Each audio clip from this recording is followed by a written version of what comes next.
Hello, what's going on? There we go. Hello, and welcome to the Abusecartoons Livestream. I hit undo and it changed the scene. Interesting. I thought I was in Photoshop. Well, surprise beginning. Hey K5, hey dude, how's it going? There's a clumsy intro. Yeah, for some reason, yeah, Z brought me to the, I guess, the, yeah, other scene. Very funny. All right, I think everything is working. My green screen is failing a little bit there, but all right, we'll make this work. So sorry for the late start. It's a hot one today, so things went a little slower than planned. Yeah, so suddenly it's summer. That's exactly what I what I didn't want to happen. I was hoping we get some nice normal days for a while, or some reasonable days, but it's just been rain. So I hope everyone is doing well. Good to see you.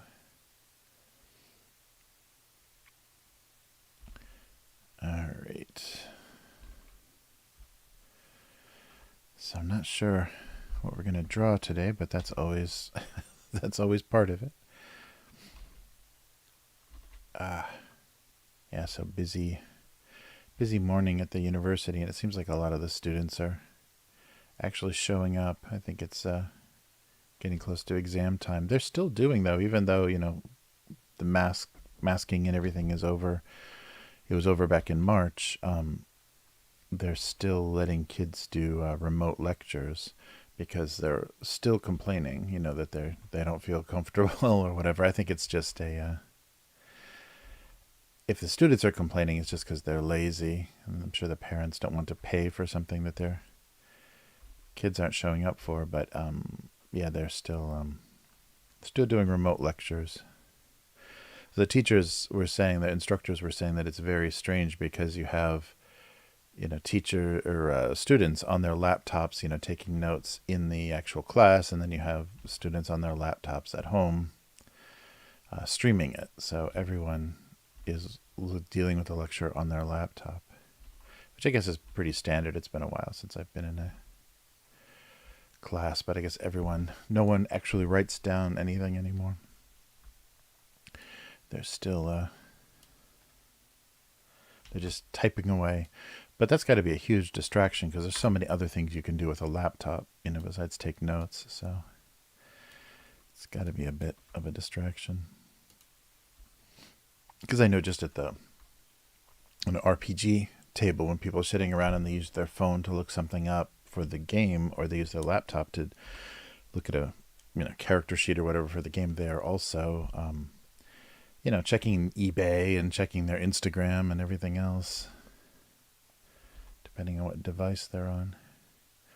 So I don't know. Yeah, it's weird.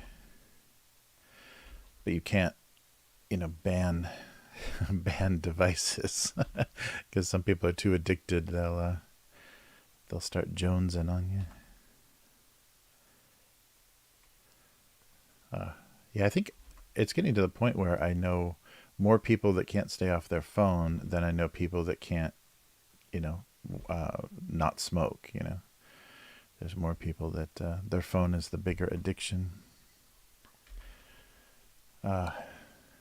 Nice. Oh, hey, unknown girl, how's it going?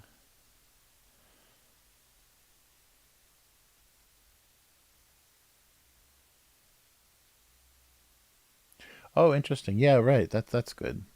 If they have restricted internet and things at the university, that's a good time. Yeah, right. Yeah, dude, that's exactly right. Yeah, kids with ADHD have a lot of distractions, and they already have trouble focusing, and with so many things to take away from their attention. Yeah. Yeah, definitely. Yeah, that's very true. I can't believe there's not more attention to that, and the solution is just medicate medicate them. That'll do it. Right. Yeah, it's a strange. It's got to be a strange time. What was the other thing? Oh, and yeah, just we're talking about that today. Like you see couples on dates that are both on their phones and things. So I mean, a little bit of that is nice for the sake of safety. Like women don't have to be so insecure about going out with a guy that's a total stranger because they can tell people, I'm doing this, I'm going to be here. If you don't hear from me by this time, something's gone wrong. So there's a bit of safety uh, added from always being on a device or always having a device and always being online. But at the same time, you see people on dates, just both on their phone. They can't both be worried about. I'm sure they're telling their friends, oh, he's a loser, or this is a waste of time, or whatever. Everyone's got a better place to be nowadays. And even if it's just, on their social media. Yeah, that's funny. Ah, nice. Yeah, good to see everyone. Sorry, I got a bit of a late start. It's probably like midnight West Coast, so it just keeps getting later the further you go over. Uh, yeah, that's really true. And guys, left alone, there's a lot of people, they've been talking about this lately. Guys, left alone to wonder what's wrong with them and why can't they get, if they're just trying to get attention online, they're never going to be able to compete with women. Like women can ultimately get, it's much easier for them to get attention and connect with people online. So if they would just get out in the real world, they would realize that, half of the things they think about themselves or half of the situations they think are true are not. And the world is still kind of okay. But, just being chronically online, you can really think yourself into quite a trap. And then that'll be the excuse why things, if something goes wrong in your real life, that can be your excuse. It's like, well, yeah, of course. Everyone's telling me on the internet that this is a terrible time and these are terrible people and I'm a terrible person. Yeah, it's just too bad. I'm just worried that, there are so many, kind of, I don't know what the con men, grifters, shysters out there willing to take advantage of men's, frustrations and weaknesses and everything. And you're getting a lot of these, and guys easily like fall in line under this like strong personality. So you get a lot of, guys giving men advice, and this is what you got to do when you're a guy, and you got to do this, you got to do the hard work, you got to do this, all this, men's advice stuff. And usually if it involves, paying money, then, yeah, just too much. I guess so easily fall into like these multi-level marketing type, scams. I guess, women with, women have their own unique weaknesses, but I'm surprised, how, you guys, just find these, personalities that they just, stop thinking critically about and just start worshiping. That explains like the Joe Rogan podcast and everything. It's just people are looking for a kind of a voice or a personality that they can relate to in any way, and then they just start to worship it. Am I saying that? It sounds like I'm saying that wrong. Worship. Yeah, it just becomes weird. Guys easily become fanatical about things they have any connection to when they're isolated. So yeah, it's really strange. Yeah, so we just had another attack here on the current prime minister instead of a former prime minister. The current prime minister had some explosive like thrown at him, but it was something very poorly made and ineffective. So it didn't hurt anyone. It just made some noise and smoke, like they said, white smoke and some sound. But yeah, just some 20-year-old guy. And this guy, this time he's not blaming anything. He's just not talking at all. So it just may be, some mental illness. And it's hard to know if it's just a copycat, if he's just copycatting the attack on the former Prime Minister Abe, or if, whatever, or if he's trying to become internet famous or whatever, but he was really bad at it. And the thing that's so crazy is, you think an actual assassination would have taught Japan that they need security in public. And there's just video, this kid just walking towards the politicians wearing a backpack that probably hasn't been checked, and he goes into the backpack and throws something, and the first person to subdue him is not the security. There's just some like old fisherman standing next to him that just jumps on him. And so the security didn't even have the first reaction to it. So it's really pathetic. I mean, I don't think Japan needs to advertise the fact that their officials are so poorly protected. It's going to give a lot of foreign groups a lot of ideas. Oh yeah, dude. Yeah, that's what I was thinking of. Like Andrew Tate. Yeah, yeah. It's funny how guys just line up around a personality, and it's like, this guy. Look at his cars. Look at his women. This guy knows what he's doing. And haven't we learned? Sorry to jump around in topics. I read the chat and then I like rewind my brain. But haven't we learned, like the guys on the infomercials in the '90s showing off their boats and their cars and stuff, that that's just a scam, and you can rent any sort of lifestyle you want for a day. You just save your pennies, and you can be on a boat with a bunch of models, and drive whatever car you want for a day, because that's how long those guys rented rented all of that life for, just to make that infomercial. Yeah, it's funny. But yeah, that was very surprising to hear another incident with a politician. And the corruption of Japanese politicians is like so much more benign in a lot of ways than it is in other countries. There aren't people, because they don't have an active military and things, there aren't people being sent to their deaths, and there aren't people, populations, starving, or there's a lot less brutality, which is funny because Japan was a very brutal country not that long ago, but a lot less brutality in what the politics do. I mean, you can complain. I mean, yeah, it's strange. There's still probably some issues with how they're dealing with elderly, just because they're so numerous. A friend of mine was talking about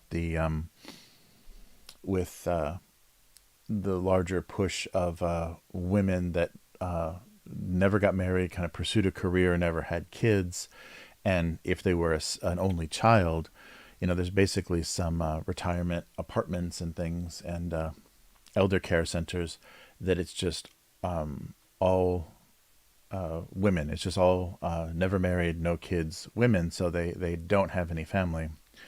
There's no one to connect to them, to come see them, and when they die, it's just like a very like anonymous, cremation and stuff. So yeah, that's the and I wonder, because Japan always has like all of these hidden messages, like so much of their media is, get married, have kids, live the that 1950s Japan, Showa era Japan style. If they would just get that message out and like show the reality of being of not having anyone in your life, at the very end of your life, nobody that, although, like America's a good example of how that's no guarantee that people will take care of you, because American families just dump their elderly in homes and never visit them. But in Japan, there's usually, they're usually living in a multi-generational household. So yeah, a lot of the older members of the family are in a house with their grandchildren. So yeah, very different. I mean, that's not everyone, but that's there's quite a large number. So, and that's the funny thing too. I guess it's, yeah, I don't know. I wonder. I guess it does come to the point. There's a, oh yeah, that's right. The I think we talked about this before. The 50-80 problem is what they're talking about in Japan. So that's what's happening. So a lot of the times, those unmarried, no kids daughters, and the most of the time, they've never worked. They don't have any skills. They don't really even know how to take care of themselves. But they've lived at home, and they've kind of, they've run errands, and they've been, kind of, as their older parents get less capable, they've kind of, been caretakers, but not, very effective. They can just do basic things. But then, so they're 50, their parents are 80, and then the parents pass, and then the children are 60 and have no job, no life skills, and now there's not going to be a pension or anything because they've never worked, and their family's money, you know, may not be able to sustain them. So there is like social support here, but most people don't accept it. Like it's not a common thing. So yeah, that there are. So yeah, that's what they've talked about is that those are the people that then the government just has to put into an apartment somewhere that nobody ever visits, and they have to have like basic. They kind of survive on this very minimal existence, and they have nobody. And also, maybe then the reason that they never got a job and everything is maybe some mental difficulties, or who knows. Who knows the ultimate reasons, but yeah, that was we were talking about the apartment buildings just full of people that they can't do anything, and that's just the end of their life. So a good argument for having kids. Although, like I said, if your kids hate you, then it's not going to help. Yeah, it's a funny thing.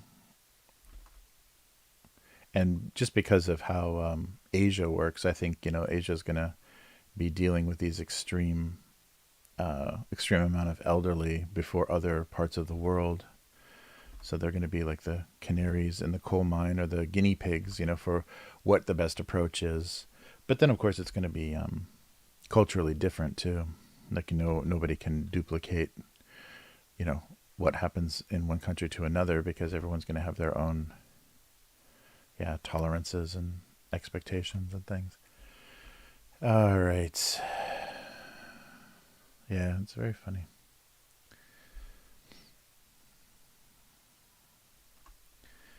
I like whatever this is. I like this. It's like a notepad standing on its end, or like one of those, what is it, like thought a day or word a day calendars. Those ones that you rip off a page every day.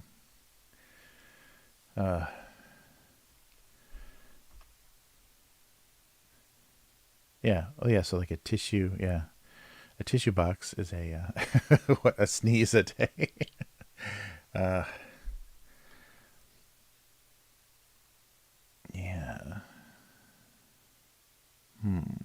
Yeah. I think there's something there that like endlessly diminishing a something. Yeah. Those whatever a day that are printed like a memo note, so they just have the glue binding on one side. When they get to the end, they always look really depressing. They're just like dwindling down to nothing. But I guess then it's the end of the year, and there's holidays and stuff to celebrate. But yeah, that's not a good look. But yeah, so there should be more, kind of education about that, like what the consequences of some of your decision making could be. I don't know. Yeah, it's very odd how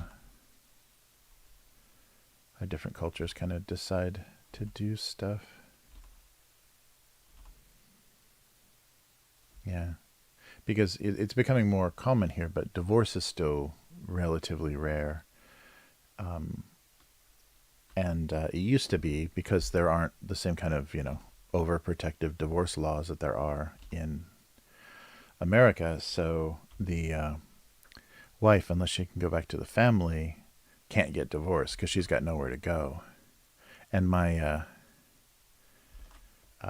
wife went to a reunion, a high school reunion, and was talking to a friend who was pretty miserable in her marriage, but both of her parents are dead. So I think they must have been cancer, like for them to die so young. And so I don't know why I'm laughing. That's not funny, but so she literally can't. She literally has no family. So she's like resigned to just be with this you know a guy that she hates because she has no other options. She has no place to go back to. So that's a really yeah, that's an interesting thing. So I wonder what creates that, because financially it wouldn't matter. Oh, that's right. And I've also heard uh, strange stories like of kind of domestic violence, where the daughter came back to the mother and said, my husband's abusing me, your son-in-law is abusing me, I want to leave him. And the mother basically saying, no, you can't do that. It would be too embarrassing, because they lived in the same, they lived in their hometown. So it wasn't like an anonymous apartment in a city. They lived in a smaller town. No, you can't leave him because it would be too embarrassing for you to come back here. So that was, and I think if I remember the story correctly, I think she did end up leaving him and just ended up just like, living on her own and, struggling, because her parents, because of the embarrassment, like their daughter's life was probably in danger, but because of the embarrassment, she couldn't come back. Uh, just insane. But yeah, that's how the U.S. used to be as well, before the super protective divorce laws. And and that's another thing. Japan like finally started taking stalkers and domestic violence and things much more seriously. I think because it was such a kind of male dominated culture, it's like yeah, yeah, yeah. What did you do wrong?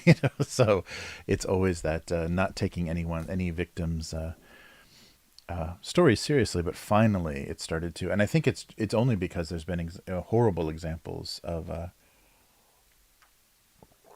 really severe results, people dying or really really brutal stuff happening that has made the law have to adjust and stop ignoring things. But still, they talk about the uh, I'll get off of this. I'm really in a negative negative mode, but still, uh, so Japan is much safer as far as women being sexually assaulted. In certain situations, uh, unlike the U.S., if you're walking around at night, the chances of being robbed or whatever are pretty good depending on what areas you're in. Um, Less so here, but the sexual assault is almost never prosecuted here. And it's not because the police won't do anything about it. It's because the high level of shame and embarrassment involved in having to admit that, especially if you're, married, or I guess it's even worse if you're unmarried, because that will be public information. And so very often, so it's more like power abuse. It's more like, uh, you know, uh, like someone above someone else abusing that situation, because a lot of times what a man does is just offers the rape victim a payoff. So I'll just give you this money and then we'll drop this. You'll sign a paper. This never happened.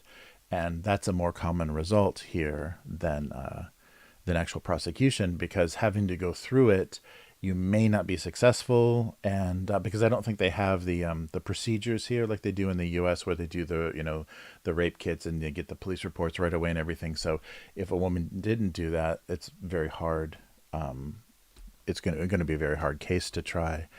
And so a guy protecting his status or his job or whatever will just offer money, and very often to avoid all the embarrassment and the chance that it doesn't work and you're embarrassed and he gets away with it anyhow. A lot of people take the money, so the level of the number of successful prosecutions is very low. But that doesn't mean it doesn't happen. That just means a lot of it is paid off. Okay, let's change the subject. This doesn't help that I was listening to dark humor all week. Dude, this is your fault. You did this. You put this in my head. Yeah, it's crazy. Uh, Crazy. Mm. Yeah, so it's very funny. All right. Uh, so yeah, it's good to have everybody in chat. I'll try to find a better topic. Oh, I saw the with John, who sometimes shows up in the chat. I saw the new Kamen Rider movie. So they had that Shin series. So they kind of retell all of the classic kind of boys characters in Japan. So they did one for Godzilla, then they did one for Ultraman, and then Kamen Rider, the kind of bug helmet guy on the motorcycle. We just saw Shin Kamen Rider, and it was really good. It was the one I was looking forward to least because it was the one that I watched the least of the original shows. So before we went, I watched a few like first episodes of different seasons because it started in the 70s, maybe late 60s, 70s, and super low budget. It's just a guy on a dirt bike with like some plastic stuck on it, and he's got a big. So the helmet, it's like a motorcycle helmet modified to look like an insect. I think it's supposed to be like a grasshopper kind of head, and but kind of alien looking. And he's got this big long scarf, this big long red scarf, and so riding a motorcycle. And so there's a lot of motorcycle chases and stuff. And it's similar to like Power Ranger stuff in the U.S. It's just guys in quarries, like jumping on each other and wrestling around. Um, and So that aesthetic, except it's not a group; it's just a single guy. But there's often team ups. But the thing I was surprised right away, and I think the how they were paying homage to it is those shows, because they were all television shows with the occasional like summer movie. They didn't have any budget at all, so this is a huge, not a huge budget, but a much bigger budget version of the character. And so when he's hitting the guys, he's just like crushing their heads, and like there's just blood spraying everywhere. And because it's Japan, it's not just digital. Like they didn't just cop out and do the digital effects. Like they literally do squibs and like little air cannons and stuff of blood spray. So the first fight like really catches you off guard because you're expecting just that little fake kind of pseudo martial arts fight in the it's always in sorry, like port areas or construction areas or industrial areas. It's just like wherever they could film, and they did that for the movie as well. They recreated a lot of those settings really well. But the guy, the hero is just crushing all of the little kind of goon enemies that he's fighting, and so his like hands are covered with blood by the end of it, and he's like having all this trauma because the story is usually that like a scientist either did an experiment to the guy or aliens did it, and they brought the scientist in to help, and the scientist is always killed, and the hero is kind of instead of like the American superhero where it's like like gamma rays or some sort of scientific experiment gone wrong, or just you're born a mutant. They It's kind of this weird curse. So you're kind of cursed and stuck with this thing, and it could destroy you, or you could overcome it and then become a hero. And that's kind of the more of the aesthetic. But yeah, so and Japan is finally getting their kind of digital effects and things together. There's some really interesting, they always have their own unique style about showing motion and speed and everything. Like in comic books and stuff, the speed lines in Japanese manga and stuff are a really unique way to show the velocity of something, or how something is moving, or like the effect, like a collision, or how things collide, or an explosion. And so they're finally like starting to come up with ways to do that with digital effects that are very unique looking compared to other and they're doing it on a much lower budget. But there's some really interesting stuff. Oh yeah. Pass on. Yeah, bad effects as long as it's got a good story. And that was the thing I was surprised. Like I watched the '70s shows, and then the late '80s. I think they did they always do new series, like kind of refresh the character and tell a new origin story, and they're always very similar. But I think it was like late '80s, maybe '87, '89. They did Kamen Rider Black, and the first episode of that. actually has like real cinematography, and like they really took the low budget and pushed it as far as they could. So they have some really interesting lighting, and they're like, filling stuff with fog, and like really getting some, because there's always kind of a horrific element to the kind of enemies that he's fighting. They're all insect themed, or they used to be. Back in the day they were all insect themed. And so like the spider uh, enemies and things are a little bit more horrific and a little more scary. And they did a really good job with insanely low budgets of kind of portraying these things just on a TV show. So it was pretty, yeah, pretty impressive. But the new movie is really fun. So if you get a chance to see any of those, they're really enjoyable. And like I was saying, there it's the writer of the Evangelion anime, the Neo Genesis Evangelion, Neon Genesis, and so it's like an interesting twist on all of these characters. And the music is a combination of like some of the classic themes, and then some newer style music. And then of course always the emotional stuff has that overwrought strings and stuff that usually anime has.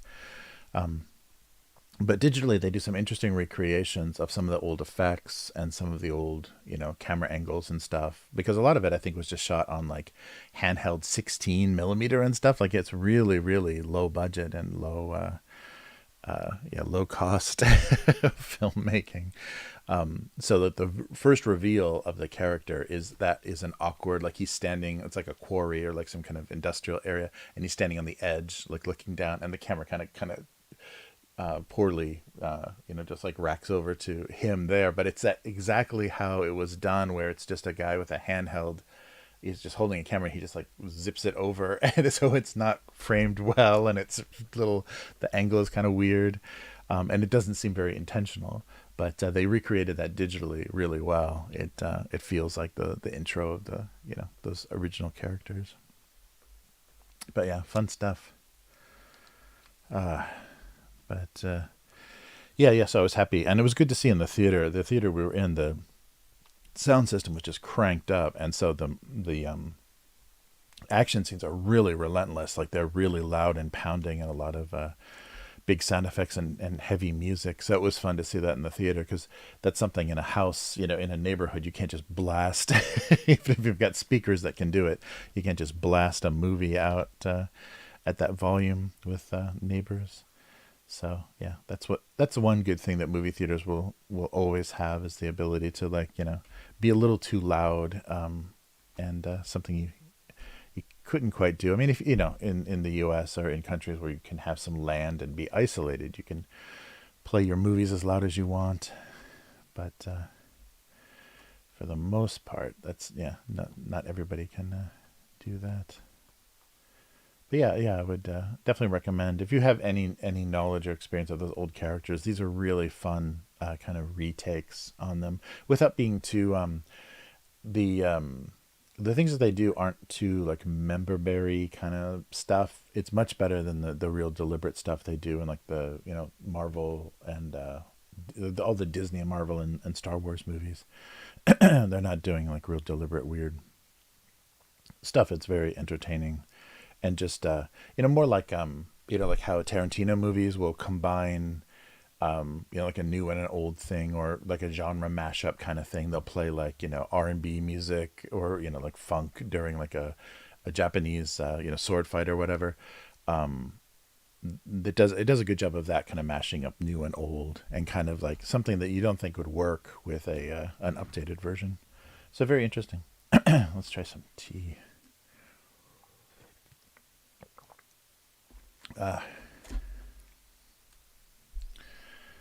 Ah, nice. Yeah, that immersion. I'm surprised. Like sound is so immersive, and because there's speakers all the way around you and behind you at a movie theater. I always forget that, and especially because. So I remember in Chicago, we would go to McCormick Place. I think was the biggest theater, like the biggest screen pre IMAX. It was kind of the biggest screen that you could go to that wasn't like an on IMAX, like giant square. And that theater, the trailers would just blow your ears out. Like basically your ears were ringing just after the trailers. And then so the movie was, the really heavy parts of the movie were even louder. So seeing things like back in the day, like Terminator 2 and stuff was just like, yeah, it was really, really loud, which was fun. But yeah, you realized it was very over the top. I mean, the volume was so loud on these movies, you couldn't talk during the movies. Like you would basically just have to do hand gestures if you had to leave for any reason, because yeah, they were, the music and everything was so loud. But that's, that was very immersive. So yeah, we used to always like sit first three rows with this giant screen and just this blasting music. Yeah, it was very sensory overload.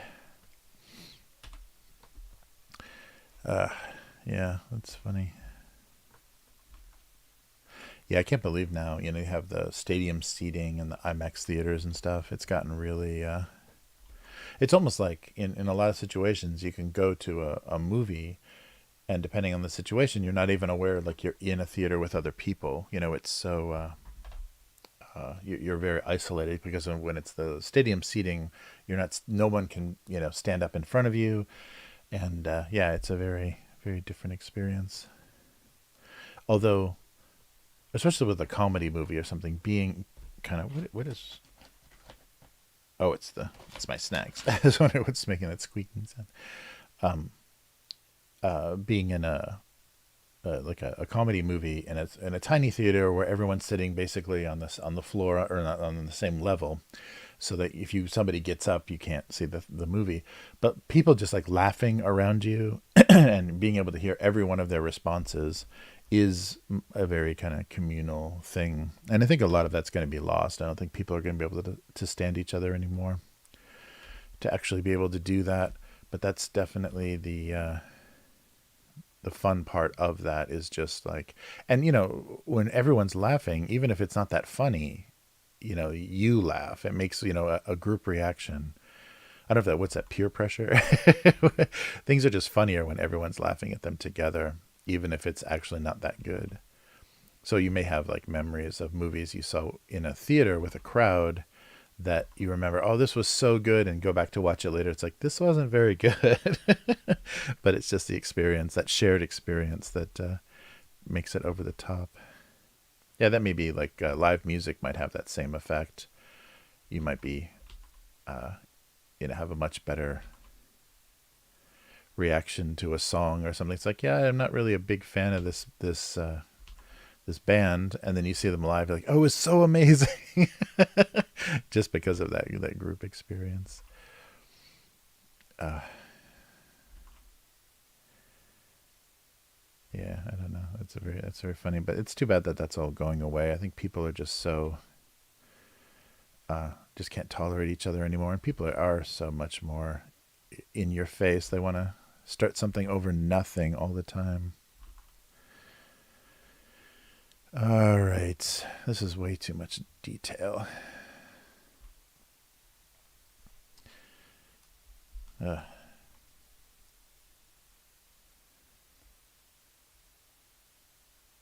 Mm-hmm. Oh yeah, right. Yeah, yeah, that's right. Laugh tracks on TV shows. Hey Brian, how's it going? Oh no, what's going on? I think we're getting raided by some almost. Yeah, nice. Hyphonics. Thank you, thank you. Hey, nice. Hello, everybody from Hyphonics. Thank you so much. Good to see everybody. Very good. Well, I appreciate it. I know I'm getting on the stream late, so it's a good timing. Nice. Hey, Johnny Garcia. Oh, I think I've got I think I've got all my alerts and everything running. Although last time I tried to, oh, that's right. Last time it didn't work, did it? It wasn't giving me any notifications. Let's find out if it's still broken. Hey, what's going on here? Hey, everybody. Well, that startled me. Yeah, right. What's happening? Am I hallucinating? Excellent. Hey, Hyphonics, thanks so much for sending over everybody. Good to see. And I should be doing some more artwork for Hyphonics soon. So thank you so much. Yeah, let's see what's going on here. Yeah, I apologize if there's no. Yeah, what's going on? I'm not. Oh, there we go. There we go. It is working. It's oh, the text is not there. There it goes. Okay. Very slow. So notifications are kind of working. I don't know what's going on with my Streamlabs. It's very strange. Excellent. Well, thanks for the sub. Appreciate it. And thank you, Killer Taken. Very cool. Yeah, good to see everyone. Yeah, I guess notifications are working, although it's not showing much on Streamlabs. Very cool. Thank you, thank you. Yeah, so what were we just talking about? Everyone missed the you missed all the ugly talk, all the death and dying and abuse talk. But oh, you were talking about Kamen Rider, yeah, the new Kamen Rider movie. It's weird now because that character always had an insect theme, and so all the enemies are insects. And then they ran out of ideas, and then they started just coming up with a different sort of theme. So they were all robots, or they're all like themed on Japanese trains, or one of the most recent ones was video games. They're all kind of like video game type characters, and yeah, and the style is like video game consoles almost. So and fruit. one one season was fruit, like there was an orange rider. Oh no, that was yeah, it was Common Rider. Yeah, there was an orange rider, and people were themed by citrus fruit, I think. So very bizarre.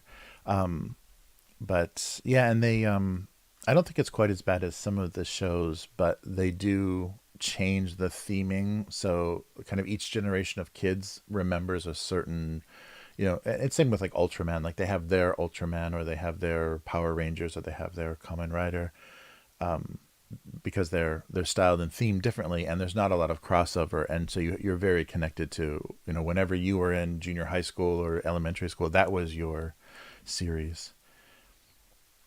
So yeah, very funny. Oh yeah, let me keep an eye on there. Oh, thank you.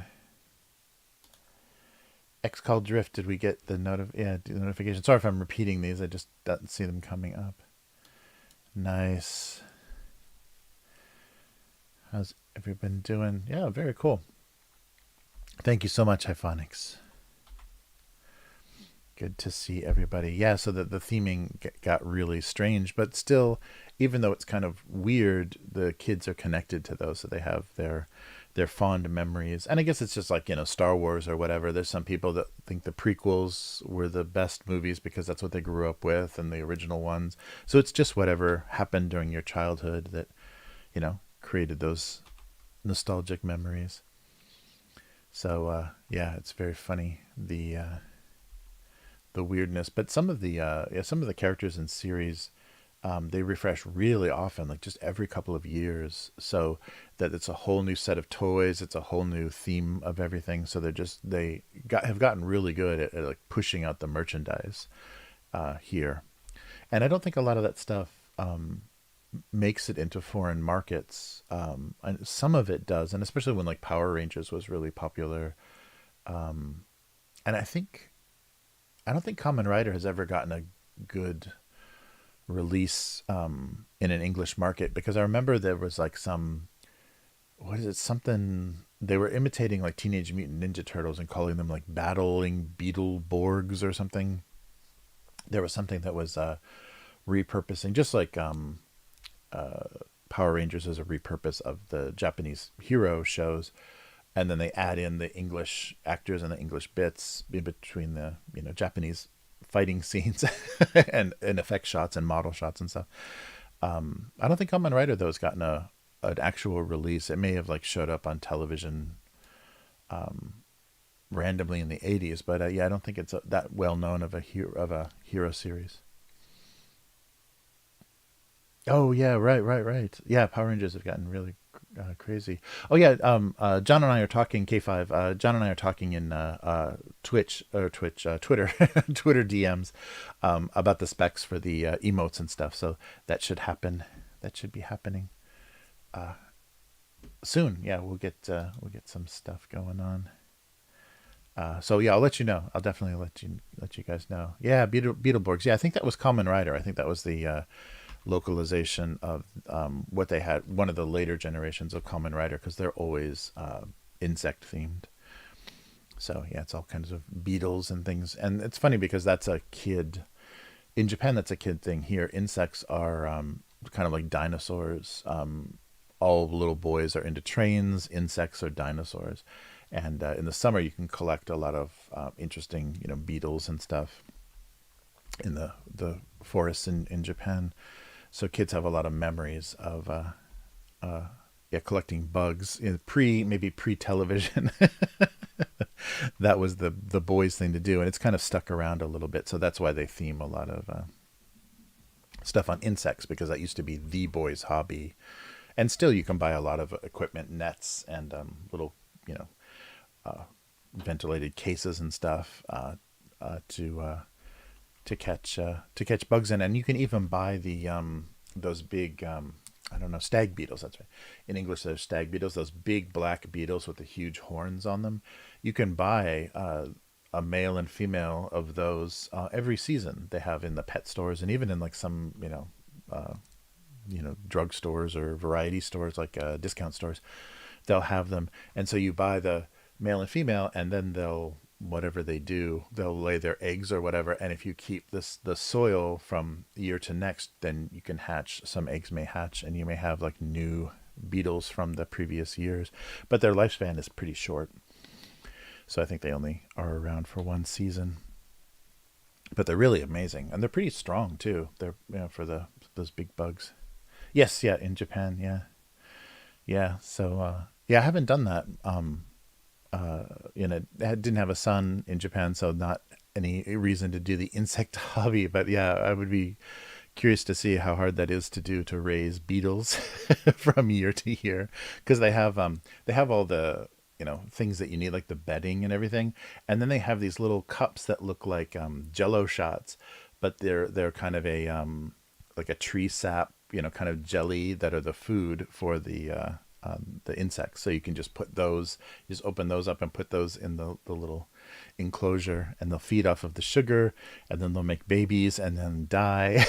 And hopefully the next year, little whatever they're called, little larva, whatever, will crawl out of the ground.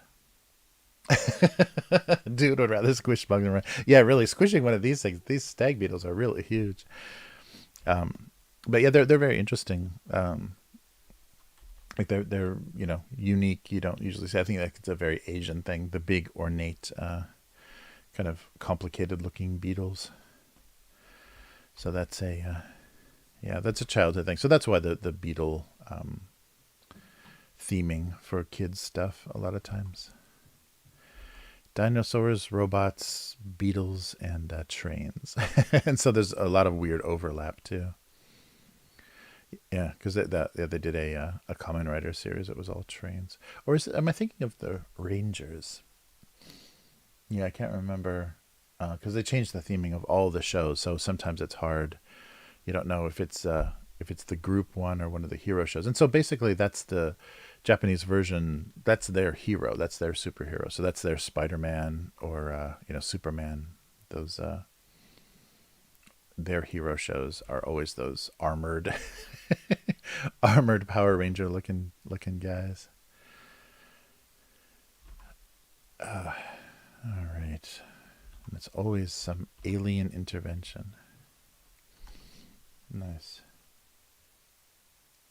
Oh yeah, that's why you get the male and the female. Yeah, the males will. Yeah, the males, and people do that. They get multiple male beetles and just tear each other apart. But that's why they have the sets where you can get the male and the female. They won't attack each other. They'll just use their short lifespan to reproduce. I don't think so. At least I don't think. I mean, maybe if they don't get along, maybe if they have nothing in common, They tear each other apart. But yeah, the male beetles will fight each other pretty brutally. Yeah, that's why I think you have to be careful. If you're just collecting them from the wild, they're probably even more aggressive because if they're not just raised in captivity, they probably are super aggressive. Nice. Well, thanks everyone that hit. Uh-oh, am I frozen? Oh no, just my stream is paused. Thanks everyone for the subs. I appreciate that. United. Yeah, it's so slow. I must have changed the time or something. Nice. Thank you guys for the subs, keeping me over that 1,000 mark. Am I still? It said that I was, but yeah, it still says 1K. Nice. Am I the reincarnation of Bob Ross? Yeah, I didn't go. I didn't. I don't have any Vietnam memories, so maybe not. But yeah. Did you see? Is it what's his name? They're doing a biopic of Bob Ross. I'm curious if that's going to be any good. And it's weird because he was kind of a private person, so I don't know if he would really appreciate them like giving away the details of his life because he wasn't like really into talking about himself. Luke, what's his face, is going to do Bob Ross. Yeah. Jack Black's twin, you're right. Uh, yeah, so yeah, I'm curious what they're going to do. It's weird. They choose some really strange, like illustrators and people to do movies about. They did that Big Eyes. Is that what it's called? Something like that. But that woman artist that drew uh, the characters with the cute characters with the big eyes, the paintings with the girls with the big eyes, that I think her husband claimed credit for to get them to sell because it was easier to sell them when it was when it was a man that was put his name on it. I forget that story, but that was like a very odd an odd artist to talk about. But those that kind of art was very popular in the 70s.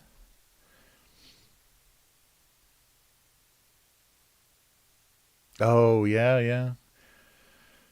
It's funny.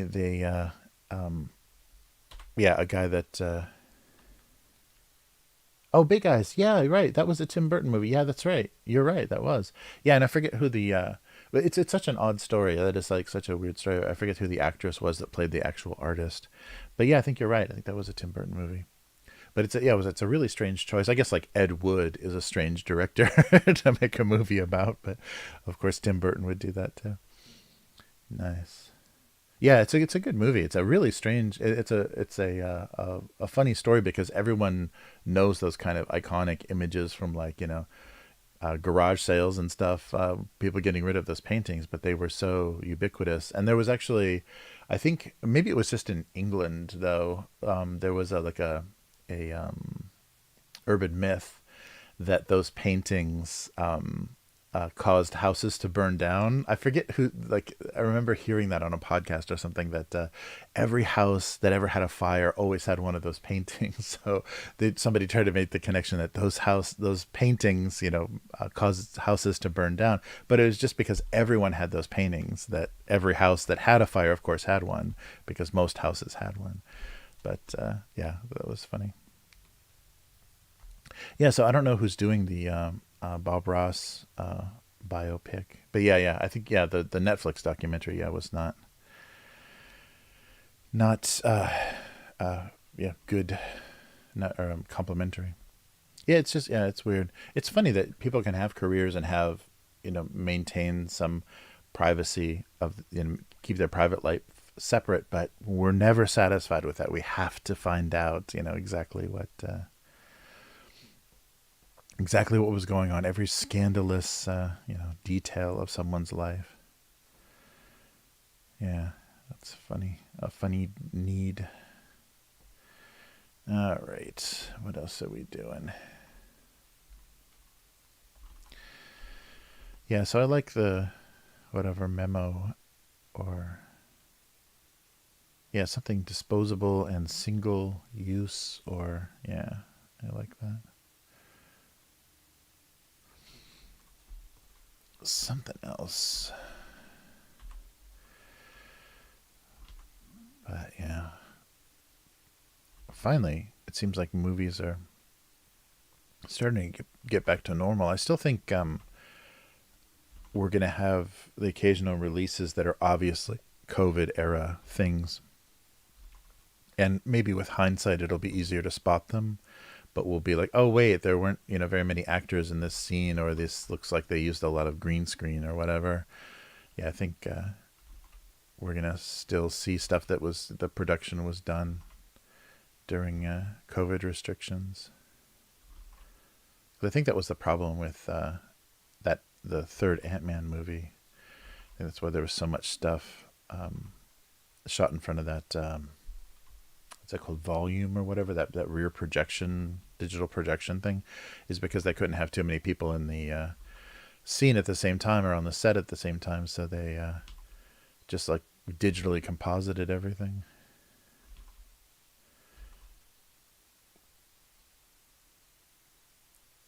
Yeah, I still can't believe, all the nonsense. And we don't even know. The book hasn't been written yet about all the things that went on. As far as like, what effects it had on different industries and stuff.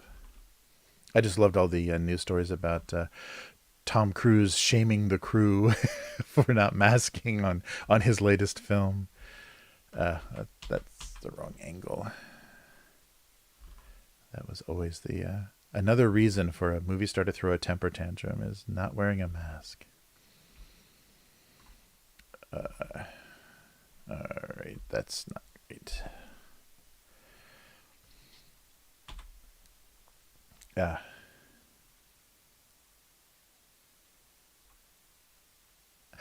Oh, nice.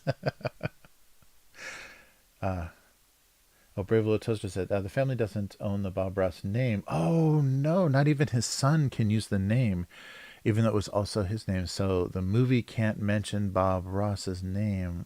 That's pretty crazy. Yeah, yeah, yeah. When you look at it deeper, that is strange. Wow. Yeah, because he turned that whole thing into kind of an empire. So yeah, the business must have had the name. Wow, that's really crazy. Wow, that's funny. And he spawned so many, or I mean, there was just so many people doing it at the same time, maybe. But it seemed like he spawned a lot of uh, other imitators. There was a lot of, like a couple of different people that tried to do that same thing. But I don't think anybody had the success where they were creating like their own art supplies and paint series and stuff. Yeah, that's really funny. Wow, very. Yeah, that's very depressing when that kind of success like intrudes into your life like that, and your name. Yeah, you become a property or an IP. You're not even like yourself anymore.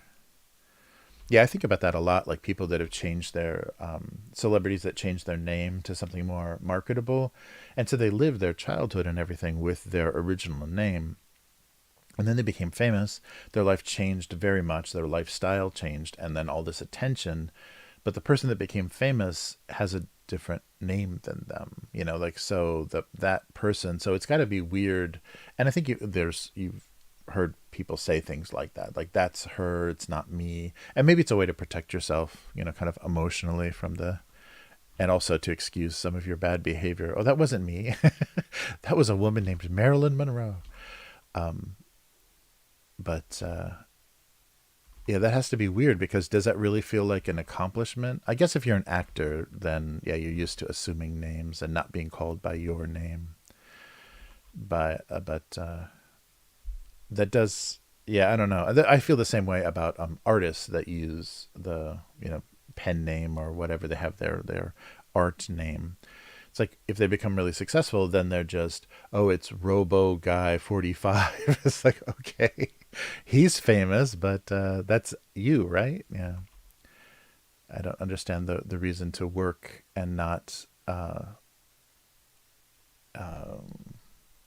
represent yourself or claim your the products of your artistic labor.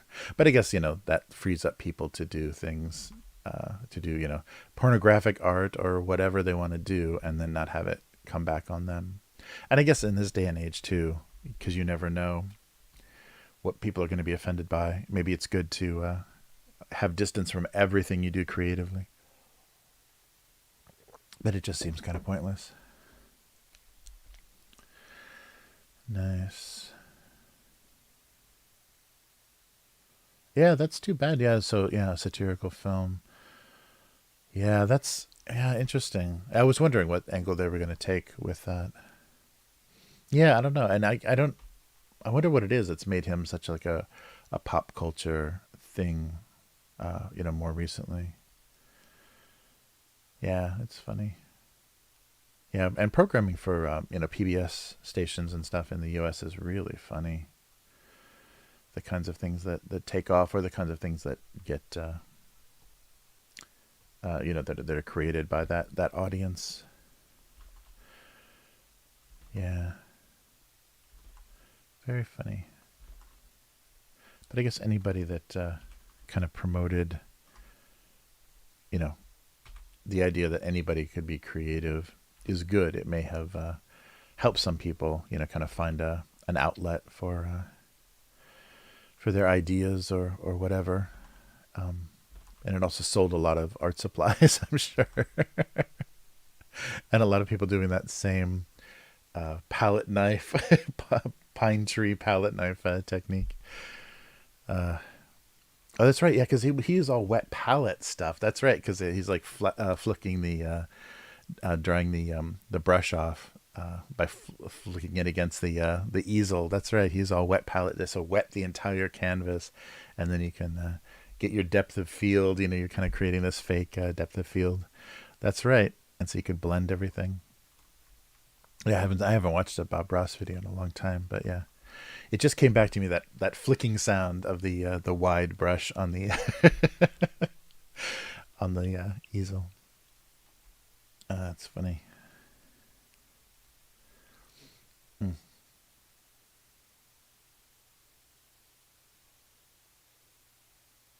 Oh, Brave Little Toaster. Favorite animation films. Oh boy, yeah, I like a lot of random stuff. Wow, animated films. So one of my favorites, the when I was in Chicago, when I was going to art school in Chicago, a lot of stop motion stuff was really popular, and so people were doing uh, a lot of that stuff that was inspired by. And I think they did stuff like for MTV or something, and they did some music videos. But the Brothers Quay, um, did Street of Crocodiles, and that was inspired by the what is it, Svankmajer, Jans Svankmajer, did the Alice. He did his Alice in Wonderland, which is a lot of stop. It was like some live action and a lot of stop motion, and that inspired like a second generation when there was all the kind of independent film and film festivals, like animation film festivals. So Svankmajer's Alice is definitely on there, and then the Brothers Quay, their Street of Crocodiles. Both of those are really interesting, surreal. Like it's a lot of like antique dolls and just like found objects that they create characters with, and do a lot of like really hypnotic, kind of strange. I really like that. At the time, I really liked a lot of that stop motion. I only ever did cutout kind of paper stop motion. I never did like full, because there was too much like learning cameras and lenses and lighting and film and stuff. It's like making a miniature film. So I never got into that aspect of it enough. But I did do a lot of animation with cutouts and things. Um, those are definitely, yeah, two favorite animated. Let me see. And then yeah, there's some good uh oh 5 to 10 animated films. Oh no. Shoot. Um well, I really think like more uh kid stuff, more practical stuff. I really like uh Brad Bird's Iron Giant. I thought that was really really well done. That was a really fun like alternative to like what Disney and stuff was doing. Uh, Iron Giant sticks out. I'm trying to think of like what have I actually like bought on oh, and especially, and then of course Spirited Away, the Sento Chihiro, uh uh the Ghibli movie. Spirited Away is amazing. And what's another, like there's all the Ghibli movies are really good. But that one stands out. And also, oh, and Princess Mononoke Hime is both of those are really good because they reinforce, and like most of those movies, but they reinforce like the spirit world and nature aren't good or evil. Like there's no good and evil in the morality of those stories. And so yeah, that's it's really good. And especially the inspiration, the if you guys, you probably most people probably know, but the inspiration for Spirited Away's the girl losing her name. So the kind of witch in that story asked her to write her name, and so she writes Chihiro. And if you take away the first character from Chihiro, it's just Sen. So she takes away the part of her name, and so then the girl is kind of trapped in this, crazy onsen, spirit world. But that's based on an original, based on a real story of a girl that was kidnapped and kept from a very young age. Some psycho guy in Japan kidnapped a girl and kept her from most of her development. So he kept her locked in his house and just like washed her, and who knows what he did to her, but he took care of her, but he wouldn't ever let her leave the house. And the only thing that she could do is write her name. And I think her name, I can't remember if her name was Chihiro or a version of that. But the idea that that was her only connection to freedom or only connection to the outside world, that was the Miyazaki kind of inspiration for that. So you lose your name and you lose your, connection to reality. So I thought that was really cool. The kind of real life inspiration of the story. That was a brutal, brutal case that, kind of one of those weird, it's not kidnapping. It's like what's that called? When you keep someone hostage or imprison. I guess it's imprisonment, right? For a long time. Yeah, but it's cool. So his Miyazaki said his inspiration was that news story about the name. The girl she couldn't. I don't even know if she could speak very well. She couldn't write much of anything, and she could only write her name. And then he said the movement and kind of personality and character of Chihiro in that story was based on a like a friend's daughter, like either I think like a daughter of, I don't know if it was in his family or just a daughter of friends, but that personality, and they really nail it. I mean, that's the thing that those movies do, is the type of character and the kind of how they talk and how they move. They really really nail that in anime. And it's funny because anime is using so many fewer frames than a lot of traditional Disney animation and stuff, and yet it's so expressive and it gets across personality and things really well. Nice. Hey Yum, how's it going? Okay, so that's what, three? No, four. No, that's almost five. That's almost five. Iron Giant, Princess Mononoke, Spirited Away, and then the two stop motion, the Alice, Smokemeier's Alice, and Street of Crocodiles. That's almost five. Yeah, I'm trying to think of stuff that really sticks out, because I watched a lot of and mostly animated shorts, because it was all in undergraduate, it was all making animation to submit to film festivals. So yeah, we watched a lot of short animation. Uh, yeah. So there's some really good stuff out there. I'm trying to think of the last thing. I've watched much less animation recently. I think just because especially feature length, no one's doing great. Well, the the feature film for Ghost in the Shell is really good. I think as far as like telling a robot, the humanity or consciousness of of robots and replacing your body with artificial parts. I think that the Ghost in the Shell does it as good as, if you've not even not a little better than Blade Runner, as far as that, because they have characters. So in Blade Runner, it's humans and replicants, and in the Ghost in the Shell, it's humans, augmented humans that, a lot of police officers, either for their work or because they were injured, have, artificial parts, and then fully artificial characters. Yeah, so Ghost in the Shell is that's a good one for that question. And then they did a lot of good animation for that. Jeez, I can't think of anything else. But and almost every Ghibli movie is so enjoyable, and it's such a weird range of fantasy stories and stuff. Yeah, I mean, there isn't. I guess there are a couple of kind of bummers. A couple, especially Miyazaki's son directed a few, like Earthsea. The Tales of Earthsea is not great. There's a couple that are just kind of clunkers. But back in the day, like classic 80s, and I guess 80s and 90s, Ghibli is always amazing. Uh,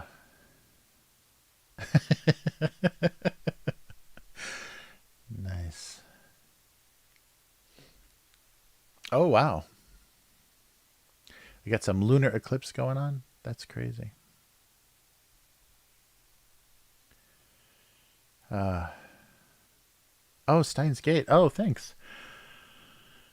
Yeah, yeah, I haven't watched that. I've had people recommend that too. Yeah, I like that spirit world idea, and Japan does that really well. Like they really have this interesting understanding of spirits and stuff. Yeah, that's very cool. Yeah, I'll have to check out that series. I've had that recommended a couple of times. Nice. Oh, nice.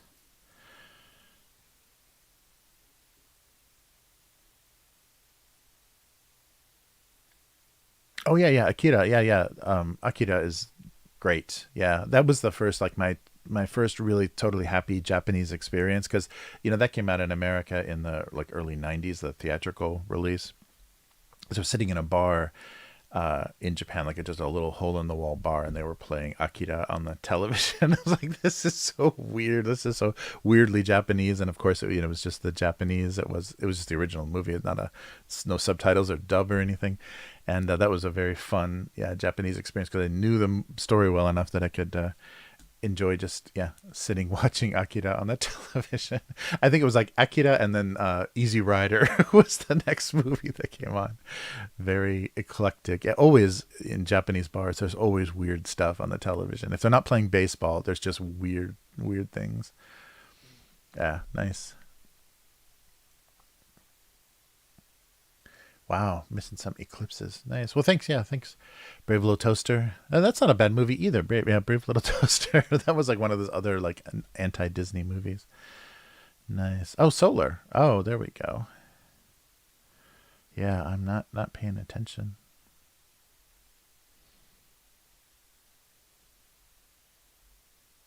Oh, wow. That's cool. Uh,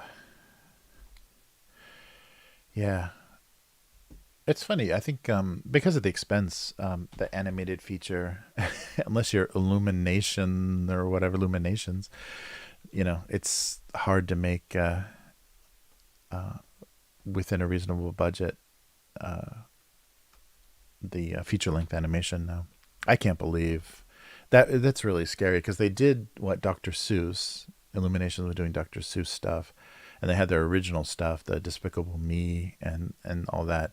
But if they start getting into licensed IPs, and if they knock if Super Mario, or whatever it's called, the Mario movie, whatever it's called, if Super Mario becomes a $1 billion movie, then that's it. They're gonna like throw money at every single like digital IP. We're gonna see all kinds of crazy stuff, and not like weird like that Sonic movie where it's like half live action. They're not gonna waste their time doing that. They'll just do full 3D animated films with those characters. Yeah, it's gonna be crazy. Oh yeah, yeah, I feel, yeah, I feel, yeah. I wish there was more 2D animation, but it's just Yeah, I guess it's too irresistible because the production with a pipeline or whatever for 3D animation production is just too good, because you can have assets built and rigged, and then you can just send that to animators, and animators can, do scenes. Like every part of it can be broken up a little bit more effectively than 2D animation can be. But there's so many great tools now for 2D animation. I wish there'd be a little bit of a resurgence of that, especially feature length. Yeah. The the money is in, mostly like Pokemon movies and stuff, but the digital things that they're doing, like digital cell animation in Japan, is pretty amazing. I'm always they always choose interesting styles and effects. There was one Pokemon movie that I took my daughter to when she was really little, so just a few years ago, because she was really little a few years ago. But the whole thing looked like it was pencil drawing, like weird stylized pencil drawing. It had this like really weird, rough look to it. But it was all digital. So they've really played around a lot with different styles and things for digital effects. And now, even though the quality of the movies and stuff is not great with a lot of the Japanese properties, the technology is pretty amazing. So it's probably basically only Japan that's still doing that. That's still doing feature length 2D stuff. But it's there's some really beautiful. I mean, even if don't care what happens to Pikachu or whatever, a lot of the style of the technology of the 2D is really amazing now for theatrical stuff, and even the TV stuff is looking pretty amazing. And I think they've figured out the production kind of pipeline better in Japan, because it's a bunch of you always see a bunch of little studios credited for working on even TV shows. So digital has probably helped break up the workload to kind of give be able to break things up and have backgrounds and animation and everything handled separately, and effects all done by different people. Yeah, that was the thing that was crazy. So talking about the Shin Kamen Rider movie, the list of effects studios was just huge. It just seemed endless. So I bet like every individual shot, was like kind of directed by a different studio, and then there were people that just did effects, or particle effects, or whatever, wire cleanup and stuff.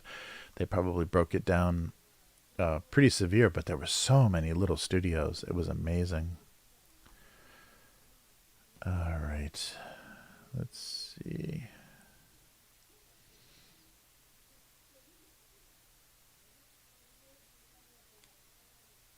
Oh, cool, cool.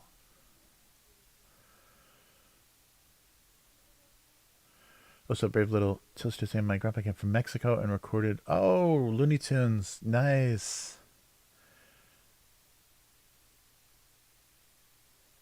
Oh, very cool. And watch some Bob Ross videos. Nice. Yeah, definitely. Yeah, everything, especially because we have access to digital archives of so much stuff now. Yeah, Looney Tunes. Yeah, it was always. Yeah, I like Tex Avery, like MGM Tex Avery stuff, and Looney Tunes definitely. Yeah, it's crazy. I'm still so surprised how and maybe because there's no character voices, or very few character voices. Tom and Jerry is super popular in Japan still. Like every kid sees Tom and Jerry and knows it, and and it's the classic. It's the old classic MGM shorts. It's not like the newer TV stuff or anything. And I think it's just because it's cute and bombastic, and doesn't have dialogue. So yeah, Tom and Jerry has stayed super popular in Japan. It's very funny, and they license the characters a lot. So there's a lot of goods with Tom and Jerry on them. Uniqlo always has Tom and Jerry T-shirts. Nice. Oh yeah, The Incredibles and Ratatouille. Yeah, those are great great movies too. Yeah, yeah. Brad Bird is he's really amazing. Great storyteller and director for animation. Yeah, it's a shame that he doesn't we're not getting more stuff from him. And he did a Mission Impossible movie, didn't he? uh, nice.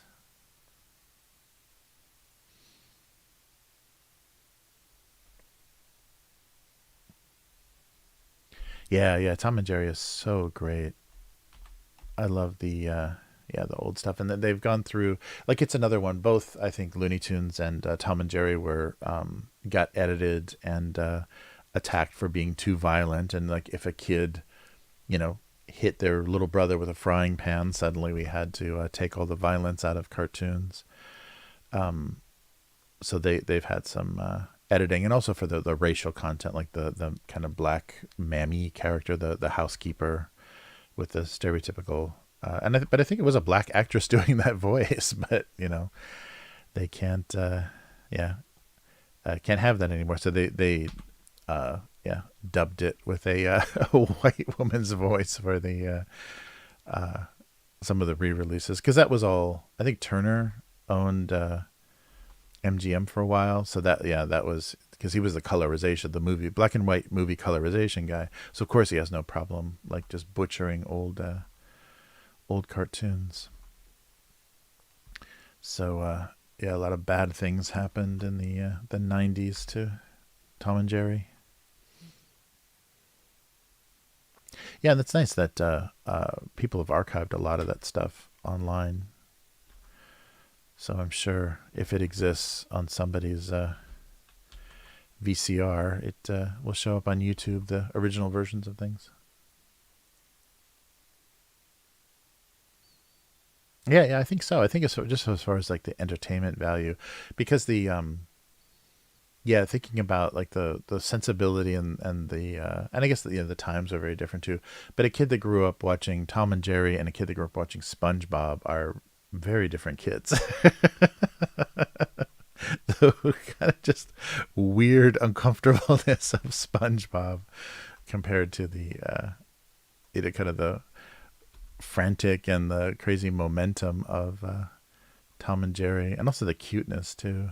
Yeah, everything being just weird and awkward looking and sounding in SpongeBob is very strange. Yeah. Oh yeah, that's right. They took, yeah, Yosemite Sam's guns away. Yeah, right. That's right. Yeah, so most people don't even understand those mud flaps that say "back off" right, with Yosemite Sam. Yeah, it's very funny.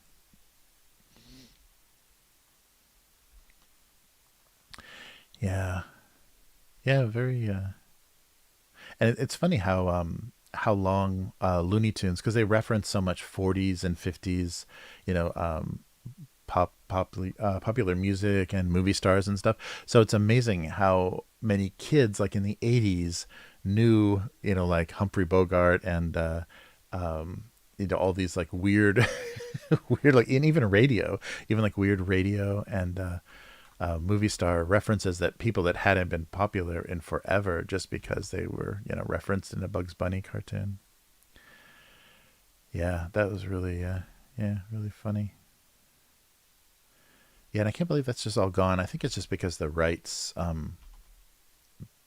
I heard that HBO Max has a lot of the Looney Tunes stuff, and but they're deleting episodes and stuff. There's a lot of like editing and just kind of archiving of stuff that just isn't available anymore. Even though they should be able to just put the entire catalog of Warner Brothers cartoons on their service, they're doing some weird editing. I think that's the weird danger of this digital streaming stuff, is you can have somebody complain about a single episode, and so from that entire series there's just a missing episode because somebody said this is problematic, and so you're not going to see that anymore. Even, with the understanding or in context of this is how, this used to be acceptable on television, or this is how this is how comedy used to be, or whatever. Yeah, it's they can't even do that with acknowledgement of things are different now.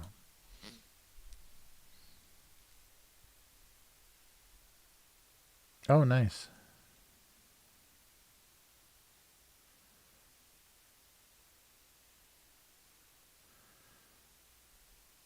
Yeah, yeah. There's some. Yeah, it's funny. I'm trying to think. I don't like the stuff that becomes really popular now is a little odd.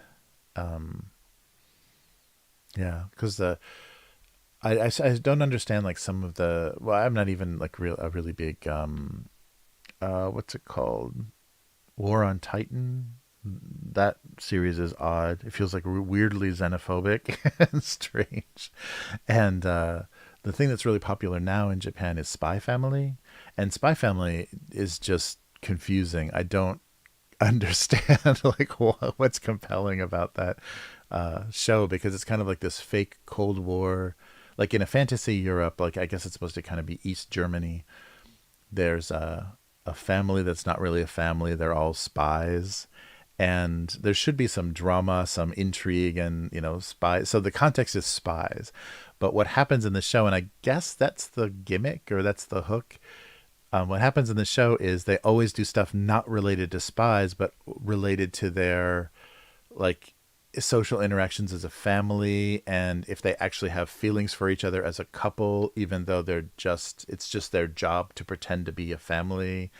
And I don't get why that's funny or why that can sustain anything.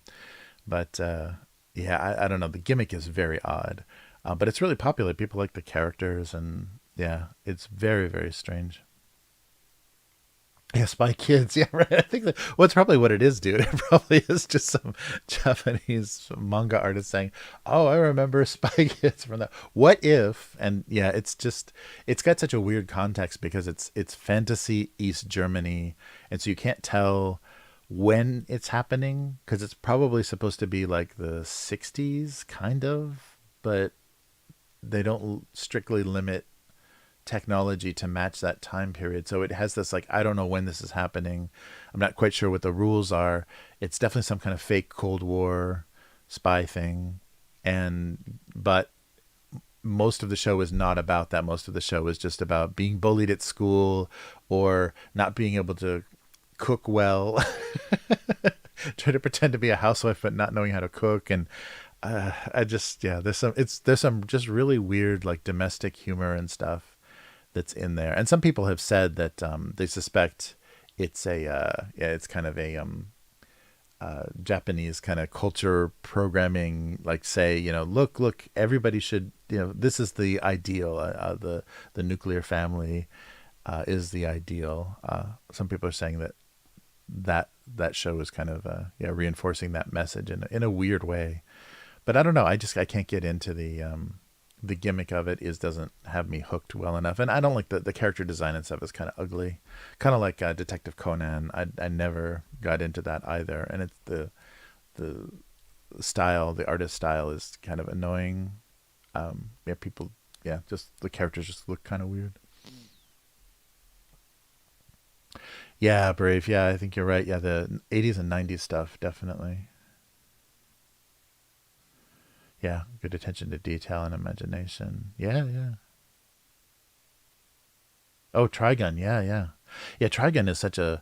I don't may not be that unique now, but at the time it was very unique because it was born out of the amateur comics. So they have a lot of shows where it's just amateur comic artists selling their books. So kind of a self-published thing where you follow these guys and they print 200 copies of their comic and they sell them at these shows, and so you buy them face to face from the artist, and follow their story. And a lot of, so it's dojinshi. So dojinshi are often they're parody or a little bit maybe sexy version or something, kind of like fan versions of some famous characters, but there's also a lot of original stuff. And so Trigun was an original dojinshi series that got discovered at one of those shows, and then became a huge thing. Yeah, became, yeah, popular because there's really talented people doing amateur level work, and most of the time they're doing it because they have a day job. They're an accountant or an office worker or something, and they always wanted to draw comics, but they can't devote the time to it, and maybe they've got a family, kids and a wife and kids and whatever. So kind of their little hobby, their weekend thing is they draw their books and then print them for these shows and just sell them directly. And a lot of there's a lot of real not great stuff, but but really creative, very unique stuff, very different. And then, like I said, a lot of parody or fan versions, like fanfic kind of versions of things where you'll get famous characters that most of the time that are pretty well drawn, but they have, they're shipping different characters or whatever in the stories. Yeah, it's funny. Oh yeah, I haven't seen the reboot. I haven't watched. Yeah, I'm not paying enough attention. Definitely.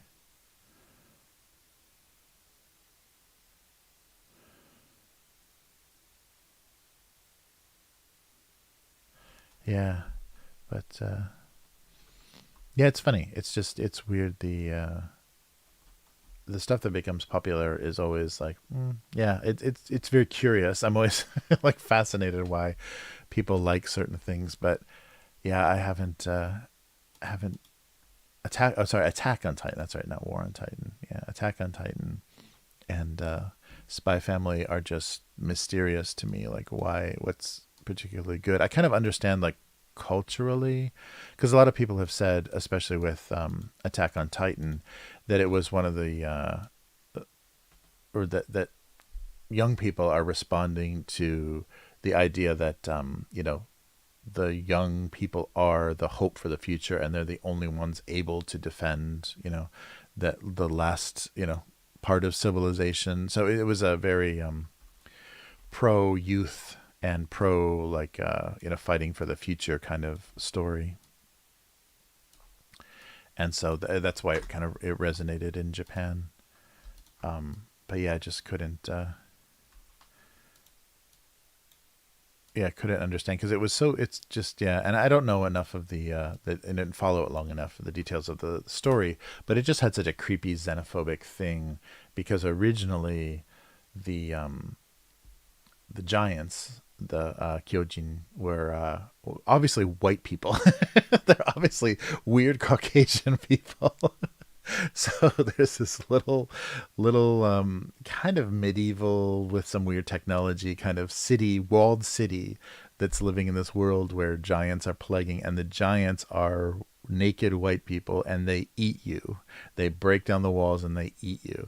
And yeah, that felt very weirdly xenophobic, like Japan would like to just build a wall and keep out the big weird naked white people.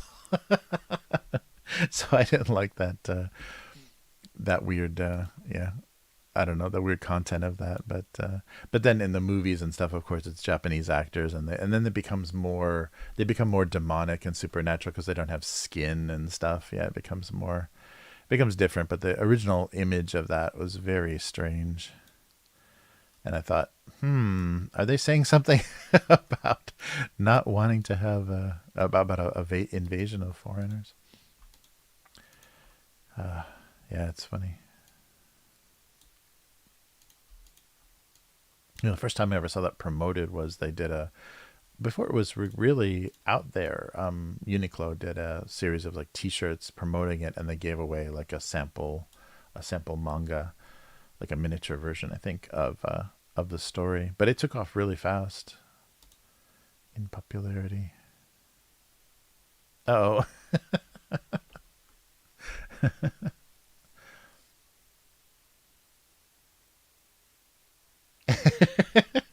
dropping gold tonight, Yum. Yeah, sorry, I'm just talking about a lot of nonsense.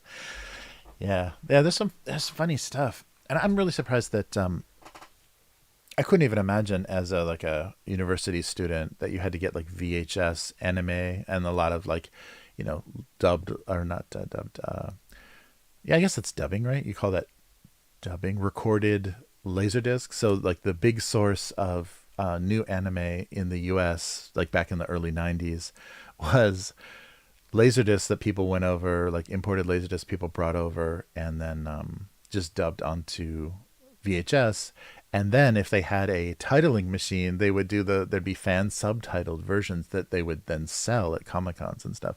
So the first imported, like, really obscure anime stuff was all, burnt in weird title VHS that was a dub of a laserdisc. So oof, that's dating me pretty hard. But Now there's like things like Crunchyroll, where you'll get a subtitled version of an anime like the Monday after it aired on, Saturday or whatever. It's really crazy how how fast that stuff could be out there in the world, and it's not illegal, it's not fan sub stuff, it's actually like legitimately licensed stuff that just shows up that quickly. But at the same time, it's also showing the world that there's a lot of terrible anime. It's a lot of just this repeating the same formula, and it's a lot of just real fan servicey, like unwatchable stuff. There's some really creative stuff, but then there's also just the we gotta fulfill this magical girl quota or this giant robot quota that is out there. Yeah, it's very funny. Oh yeah, good night, Brave. Thanks so much for hanging out. Oh, in California. Oh, 130 here. Wow. Oh, that's brutal. Yeah, definitely hop back on. Yeah, it's fun. And yeah, thanks for the questions. It's really really fun. So good night, and yeah, thanks for dropping by. And yeah, it was fun getting some new people in from the raid. Yeah, very fun. Wow.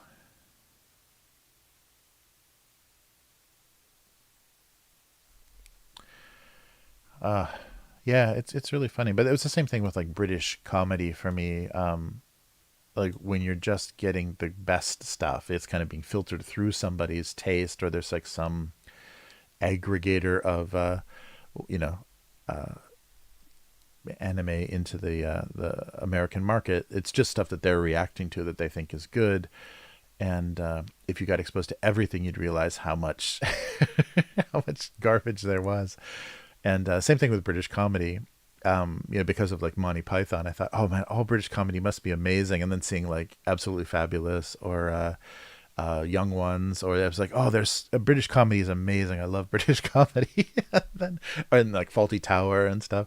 And then realizing how much absolutely terrible, and just like the um, that's the more like high level, like very unique creative voices, and then but just the stuff that's just filling the television schedules on the BBC channels and stuff is just garbage.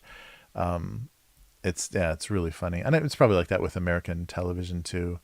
Like people see something, I see Breaking Bad or something, and say, wow, American television is really innovative and tells really interesting stories. And yeah, then you see a million CSI Miami episodes or whatever, and realize, oh, I guess not.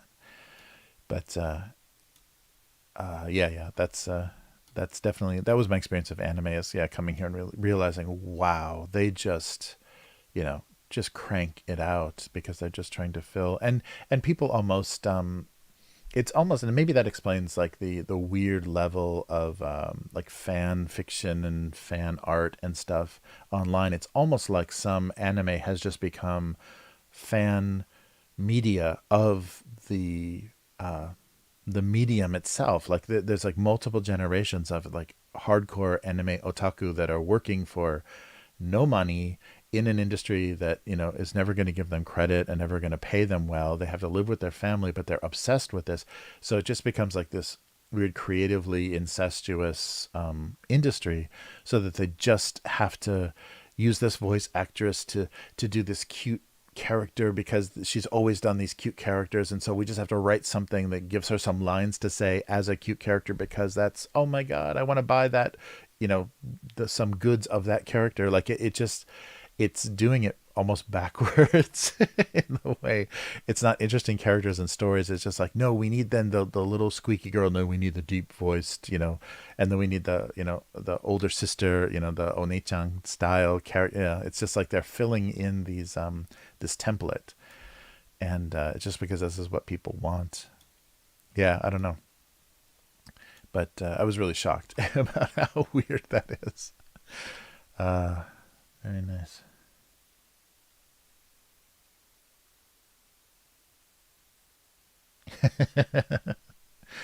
Very nice.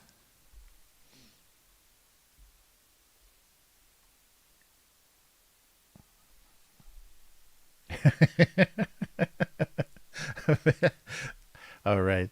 Take it easy, Brave. Mr. Abuse Cartoons. Oh no. Ah, very good.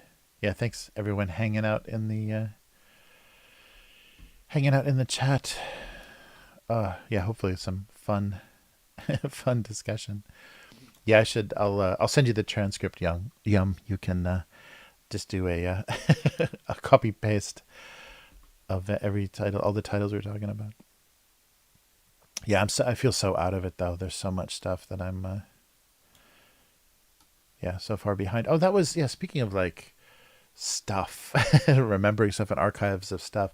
Yeah, that I keep seeing the news stories about Netflix is discontinuing their disc by mail, their DVD mail service. And it's really true that, I mean, I think there wouldn't be Netflix today as a streaming service if they didn't have such an insanely good library of the discs that they could that you could put in your queue and have mailed out to you. So they're shutting that down, but that physical media still exists. And so there's this archive of like their foreign films, like they had like just everything you could ever want to see, like you could find on Netflix. They had such a huge range, all genres, really deep stuff that was like out of print. And so I'm sure a lot of people like kept discs that they knew you couldn't buy anymore. I'm sure they just disappeared in the mail, but yeah, Netflix. That's the real end of an era because I mean, art films, like just like anything, like stuff that would is basically probably only on Criterion now. Netflix had everything, just like a really great range. Trashy B movies and exploitation stuff, and like all of the '70s like Japanese pink cinema and stuff. Like it's crazy. They had so much good stuff in that Netflix physical disc archive, and because they didn't need to worry about like parents complaining that this was available on a service or whatever, because it was handled in the mail, it was all stuff that was like legally released in the U.S. So there was never any. I don't know, for sure, but there was never any controversy about stuff. So you just had access to everything, and yeah, they must have just bought everything that they could get their hands on. So whoever was responsible for kind of curating that or doing the acquisition for titles and stuff for that Netflix disc thing, the disc rental, did such an amazing job because it went so far beyond what like a Blockbuster or a mainstream chain rental store could do, because they would limit, like they wouldn't have particularly violent, horror movies or very, the softcore, kind of crazy, like Emmanuel and all that kind of like Euro trashy kind of, sexploitation kind of stuff. They wouldn't carry any of that stuff. So Netflix just had the entire range. Like you could see anything that you could kind of think of that had gotten a DVD release in the US that you could get on Netflix, even if it was like one of those little, art house, little tiny publishers that mastered the discs. It was amazing. There's like really, really good stuff. And it's gone now. Like it will not be accessible because they have the rights to rent a disc that they purchase, but they don't have the rights to put that medium. It's a totally different, licensing to get that onto the streaming service. So what it was available on Netflix to actually get by mail and what's on their streaming service is, not even comparable. It's really crazy. Yeah, totally different. But that's crazy. Oh yeah, yeah. So every week around this time. So anyone that's watching for the first time, every week, pretty much every week around this same time. Hopefully a little earlier than today. I got a late start today, but yeah, this is a weekly thing. Oh yeah, yeah, dude, yeah. Gilbert Gottfried. He was such an amazing comedian. He was like one of those like rare, unique, like New York comedian voices that would just. I love those comedians like Dave Attell and yeah, even like Richard Lewis. There's a lot of like interesting, like unique neurotic voices, and they're comedians that weren't like trying to impress anyone or trying to have. I mean, they did have successful like television careers and like voice acting careers and stuff, but they weren't trying to impress anyone, and they were just into the art of stand up. And so some Gilbert Gottfried sets and stuff are just insane. Just yeah, it's like just trying to walk the room, just trying to annoy everybody and see if he could actually clear out the entire audience just from doing stuff that eventually offends everyone. It's just yeah, it's really great. Yeah, big big legend. Yeah, that's really sad. Yeah, that's really sad. He's not with us anymore. And that really pissed me off too. That um, a company like was it Aflac dumped him as the voice of the duck or goose or whatever that thing is, the Aflac duck, because of his. I mean, yeah, obviously he was saying something offensive, but it was also very funny. So and I was here, like I was here during the. So he made some comments about the Fukushima disaster and just some stupid jokes, but that's what comedy and humor is processing the horribleness of the world. And so I don't remember. I don't want to totally ruin any of the jokes, but just things that referenced the disaster and dead bodies in the water and stuff.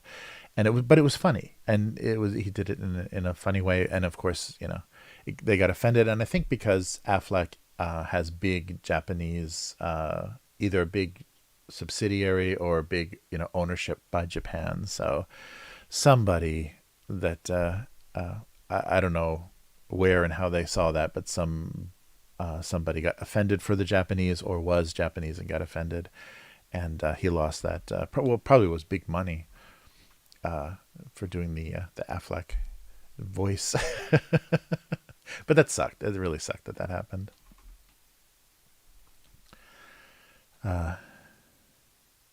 No, I think you're right, Yum. Yeah, yeah. I mean, it's really.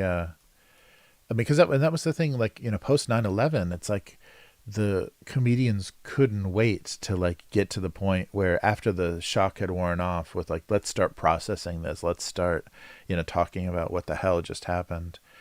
And yeah, I think it's really important. It serves that function, and people forget because they just want to be offended. And how can you say that? And then all of the punching down, punching up, all these nonsense ideas that started to come up about comedy. And it's just like, no, if it's funny, it's fine. And just things you can't talk about and things that you can't joke about. It became really, yeah, really frustrating.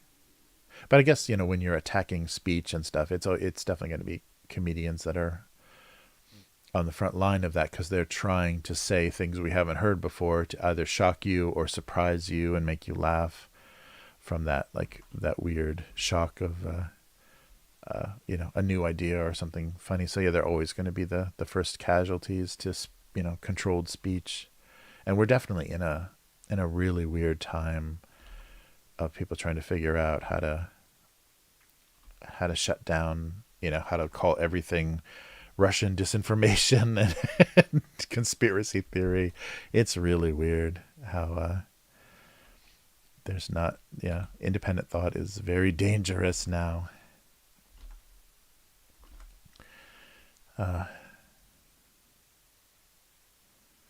Yeah, it's very true.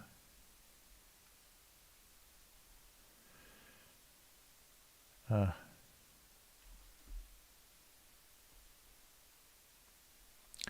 yeah, it's really funny. I just don't like that idea of somebody knows better than you, and you have to be kind of parented by the government or some group or whatever has to tell you what you can and can't say because of how like talking about things you say are violence, or they can get people killed or whatever. That's it's really only in the context of the internet could people even think that that's true.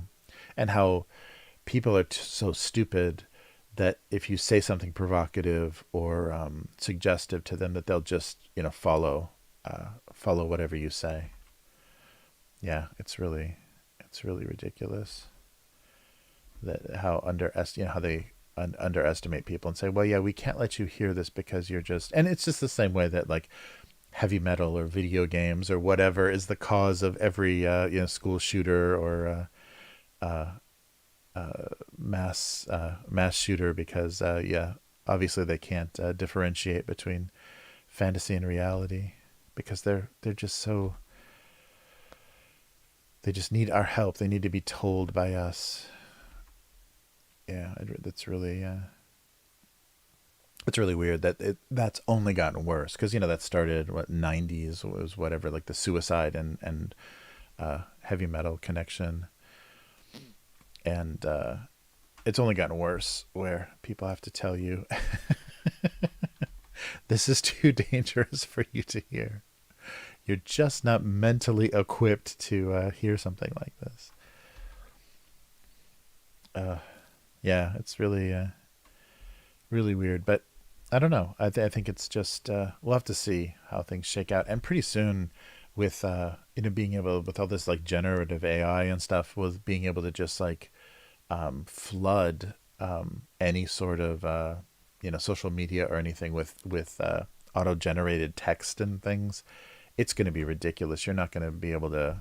It's just going to be a swamp of nonsense, and you're barely even going to be able to hear real people's voices from all of the just thrown out there natural text that can be auto generated now by. It's going to be weird how we're going to go from all these like weird political agendas on blogs and things to just like not even knowing like what we're reading anymore. And I think it's going to like make a lot of people kind of disengage when you can't even like filter out the garbage anymore. People are just going to disengage from a lot of information sources. But that might be good, because then people may look for real journalists and real reporting of information, because I think the lazy kind of mainstream corporate sources will start to use really lazy tools to kind of just generate. They're going to get talking points from somewhere, possibly the CIA. No, they're going to get talking points from just different sources, and then just generate these stories. Yeah, it already feels like that. It's already like there's that weird style of reporting on blogs and stuff, that everybody's got the same voice, and we just kind of have given up, and everybody writes. I really hate those blog articles. So now if I'm reading anything about movies or whatever, like any sort of news story, that you have to skip down at least like 4 major paragraph breaks before they're even going to get to any real information in the story, because they want you to scroll through, because they are assuming people are on their phones, and you're scrolling through this text, and they want you to see at least 4 ad breaks, like 4 ad placements, before you get to any actual original information. So I can't think of a good example. Like if someone's talking about they're saying so the headline is kind of a clickbait, kind of like Disney now is supporting a fascist agenda. Like, what is this? And you click on the story, and then it says, the Disney Animation Studio was founded in 1920. It's like, so it'll go through this, like all this probably auto-generated garbage text, and then they'll finally explain what their fake headline was. But by that time, you've gone through like 4 different, ad breaks. So they've like gotten you to at least be exposed to their advertisement that many times. It's horrible that that's the format of information now. And most of it, like exactly that it's just, clickbait garbage, and you shouldn't even look at it. But for the hobby, for the tabletop stuff that I do on Friday with Chris, I look through a lot of like gaming news and the RPG kind of game design stuff, and they still have a lot of that in there. And so I'll get to but it's always those articles. It's just like you go 1, 2, 3 and just scroll past as much as you can, because the actual information is at the bottom of the article. And then those weird auto-generated ad, the top 5 celebrities with the craziest plastic surgery, like all of those auto-generated news stories at the end. I can't believe we're in such a garbage time. But yeah, so there we go. Me complaining about trying to read news on my phone, but yeah, it's only going to get more polluted and stranger. So hopefully we'll be able to. Well, I think things like oh shoot, yeah, some of the paid for like subscription based blogs. I'm blanking on some of the names, but a lot of like the new journalists will do that. They'll have a I forget what it's called. But there's a couple of platforms that are like that where it's a blog, but you have to subscribe to it to read it, and there's no advertising because it's subscription. So they just give you, very well written, targeted articles on, politics or pop culture or whatever. Um, I can't think of any of the names, of course, because I'm live streaming. Uh, yeah, yeah, it's very, very funny. Nice. So I'm saying, yeah, if you normalize and make fun of these bigoted ideas or things, it takes away their power. And satire is important for the kind of that kind of thing, and it's sadly dying out. Yeah, yeah, people are unable to understand satirical content, and that's weird. And I wonder if that was intentional. How um, just the style that stories are written in, and the types of things that are covered now, like you would consider back in the day. I don't know how many years ago that was, but like humor websites, or even like the Daily Show or the Onion, or a lot of comedy shows that were about current events that use satire. Like it was almost co-opted. Like news sources and regular information sources kind of co-opted that kind of the over the top or kind of funny extreme combination of things. So you can't trust, and I guess it's just because, yeah, the tone or whatever of how we talk about certain things has reached this, everything is in this weird extreme, so none of it sounds real when you see it written. When you see it written out, none of it seems real. So it seems like, is this a parody or is this satire? Like, what is this? But it's not. It's just how they're presenting information now. So you can't even like uh, find the humor in parody news or anything anymore, because no one can out parody the reality, or the kind of like the level of our discourse now can't be parodied. So I wonder if that was intentional, to try to disable that way to deal with the horribleness in the world, to kind of, yeah, diffuse racism and sexism and things by making fun of it. So you're totally unable to do that now. So it's just witch hunts and finger pointing and you know uh, trying to cancel people or call people out for things now. That's the only thing that's the only way that operates, because we can't all say, okay, let's all take a breath, and like we all think the same things, right? This is we all Everyone understands this is bad. No, no, no, no, there are people that actually believe. Okay. Yeah, it's really weird. Yeah, but I wonder if that's intentional. I wonder if that's a part of kind of controlling information, and a message is just changing the tone of how things are presented, so that it's not, you can't parody or have a satirical version of that, because no one understands that you're doing that anymore. It's like not, it's just not possible. I don't know. Yeah, it's funny, but I can understand like governments and people in powerful positions uh, not wanting to have humor used against them. Like we already saw the president of China, yeah, doesn't want him to be referenced as any honey loving bear by A. Milne. Um, so we already know that people in powerful positions are weak to comedic attacks. So maybe it was a actual conscious effort to escalate the level of discourse, so that it's just this, like, everyone's shouting. So it's like you're shouting too, but are you trying to do it in a funny way, or I don't know. I don't even know anymore.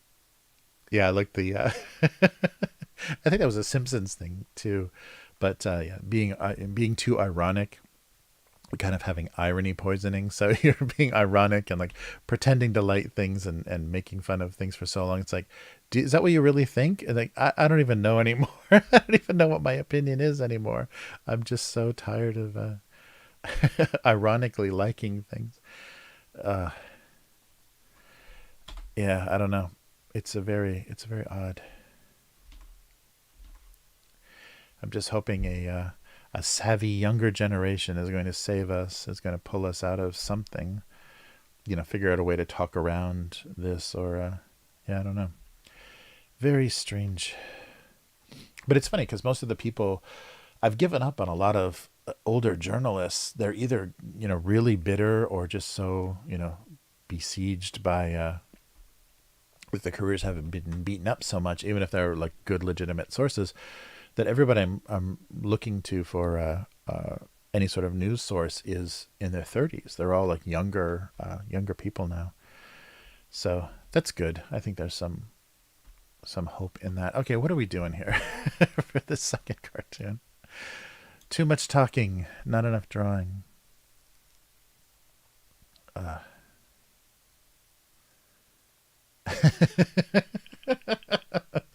Okay, bro. Yeah, it's so funny. Yeah, it's really funny.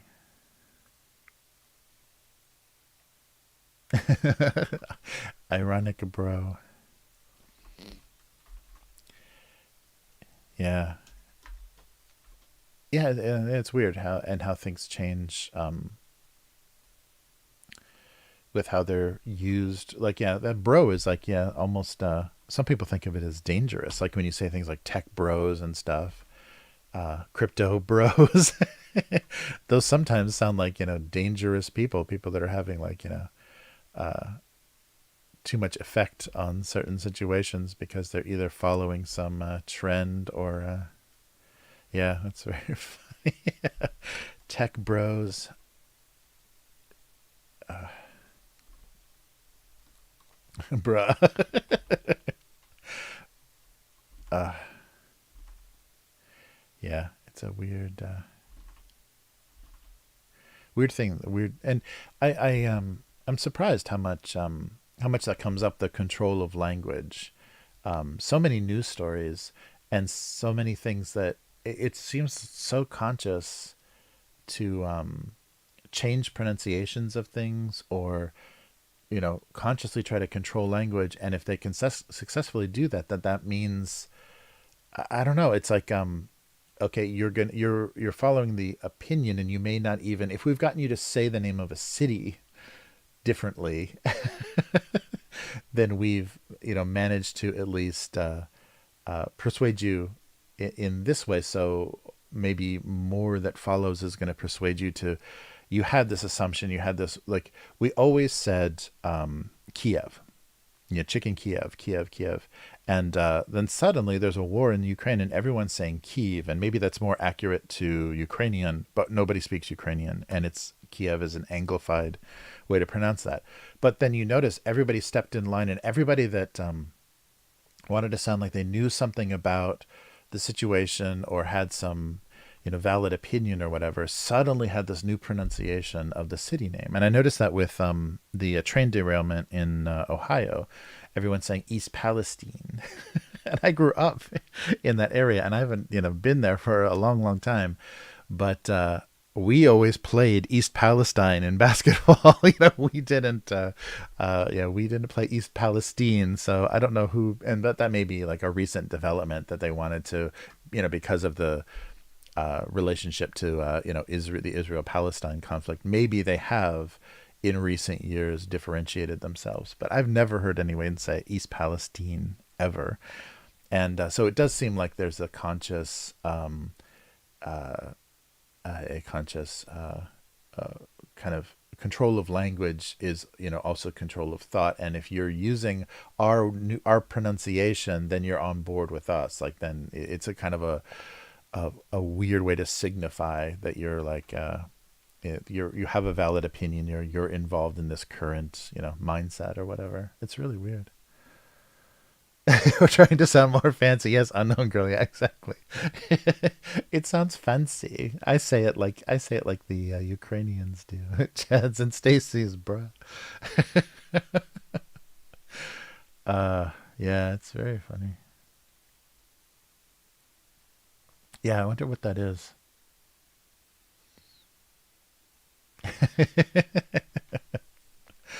Much more dignified. Yeah, it's odd. I wonder what that is because that was an early um,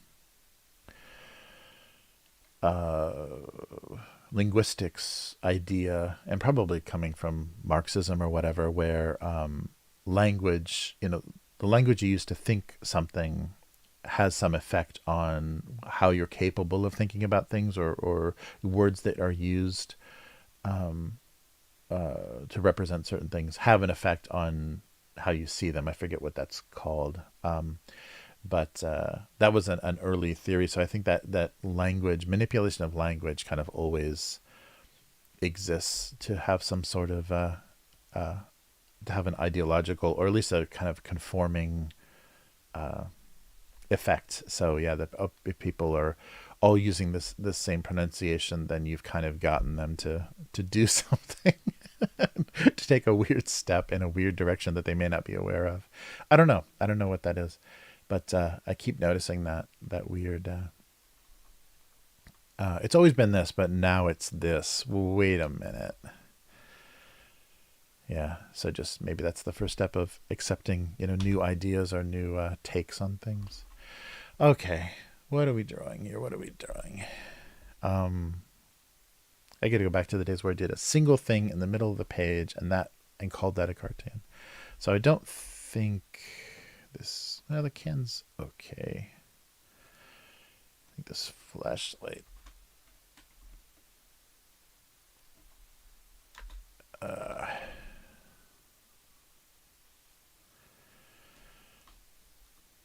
yeah, they're kind of not the same scale.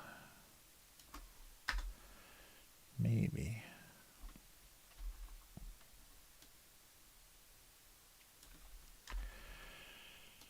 Hmm. Yeah, this flashlight is kind of weird looking. Maybe I won't use that. The can is okay. I don't know. It's a weird chubby flashlight.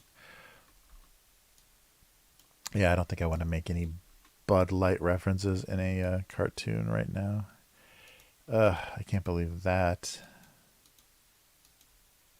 Oh yeah, somebody made an interesting point on a news show I was watching. So right now in France, they're like burning the city and attacking the police because the retirement age was raised to 64. I think I might have that wrong, but they're raising the age of retirement so that yeah. So that's something that all of the EU has been very sensitive about, and in the U.S. the retirement age silently went from 65 to 67. No one said anything. It wasn't even, I think, covered in American news. No one said anything about it. And everyone has had their retirement money put that much more out of reach. And they're also talking about, I didn't really realize this, that Americans have one of the shortest retirements, like based on lifespan, have one of the shortest retirements of any other country that has retirement, that has pensions and retirements, because now it's 67 and the average lifespan is 77 in the US. So that's 10 years. You get 10 years of your life where you're not working and you're actually getting some money to live on. That program that you paid into, the whole 50 years that you worked, well, you get 10 years of that money back and that's it. And yeah, so that's why they're in the streets, tearing things apart in France, is because they raised the age. I'm not sure how many years they raised it. It might have been from 60 to 64, so that would be pretty upsetting. But America just raised it to 67. Nobody's saying anything. It's crazy. Yeah, so we have a weird. So we're more worried about Bud Light than we are about austerity. That's it. About austerity. in in the U.S. It's really funny. Certain concerns. You wish I do a Bud Light. The new edgy era. Yeah, I have no. I don't have any. It's just like so not a. It's such a non-issue. It's really weird. Well, the I think the thing that the whole Bud Light thing says is how weird, like these super. So I think Anheuser-Busch is owned by, what is it, InBev? Yeah, InBev or something. It's a like a Dutch-based like just conglomerate of beverages, and so there's not direct management of anything. They're just assuming they're gonna hire people and put competent people in charge, but now you have no idea what you're going to get from a business school graduate, what kind of like politics or whatever. So it shows how out of touch they are, because all this reaction to a Instagram sponsorship, not even like a national TV commercial campaign, an Instagram sponsorship of Bud Light created such an uproar that I don't think they really understood like how much people's identity, like working class, middle America identity, is tied to garbage beer. It's tied to drinking shitty beer. Like that, I can like totally relate to that. Like totally understand that is you're a Bud guy or you're a Miller guy, and that is like a huge part of like your identity. So when they fuck with your brand like that, and the funny thing about alcohol is such a small percent of the population is a good customer for alcohol or for a beverage company, that it's really weird that they would even like choose to fuck with that, because that it's just like such a weird long established thing. But I forget what the percentages are, but it's really weird. Like 30% of like the drinking age adults account for like 90% of the alcohol purchases. So like the people that drink alcohol or drink beer like drink the shit out of beer, cheap shitty beer. And so it's a weird tiny demographic, and you have to understand it and be really careful about how you disrespect it or just insult it. But yeah, it's really funny. Oh yeah, another divide or conquer in America. Yeah, yeah, no, definitely keep us busy and distracted. Yeah, fighting over nothing. Yeah, that's very true. And it is a shame though that how quickly people get so angry and destructive. Like they want to publicly just destroy, which of course in a video someone driving over some beer or shooting some beer or whatever that they bought themselves, yeah, whatever. But that kind of idea is like, I have to have a violent reaction to this. Okay, what if you're in public? You don't have a bunch of beer and an AR-15 to shoot at it. You're just in public and you're like, God, I'm really pissed off about this. I think I'm going to throw something through that window that has a Bud Light, advertisement on it. I think that rush to having a violent response is not great. It's not a great thing for Americans to be doing. But yeah, who knows? Uh, yeah, it's funny. Mm.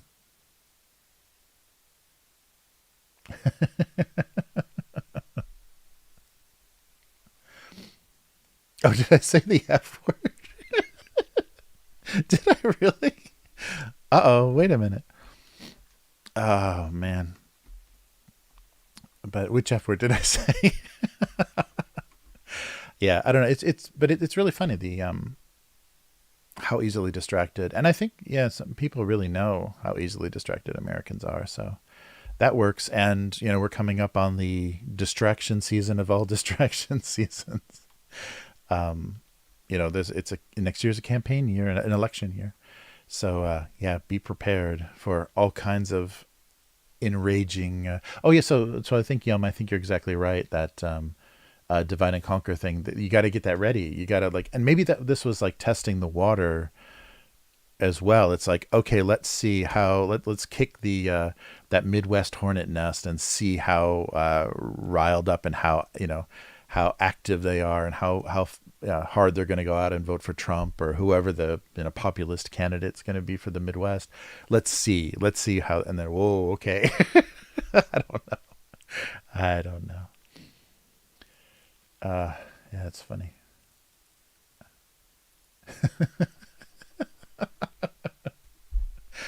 Oh boy. Yeah, it's funny. I'm so pure and wholesome. Yeah, it's all a facade. Yeah, sorry. I totally missed that.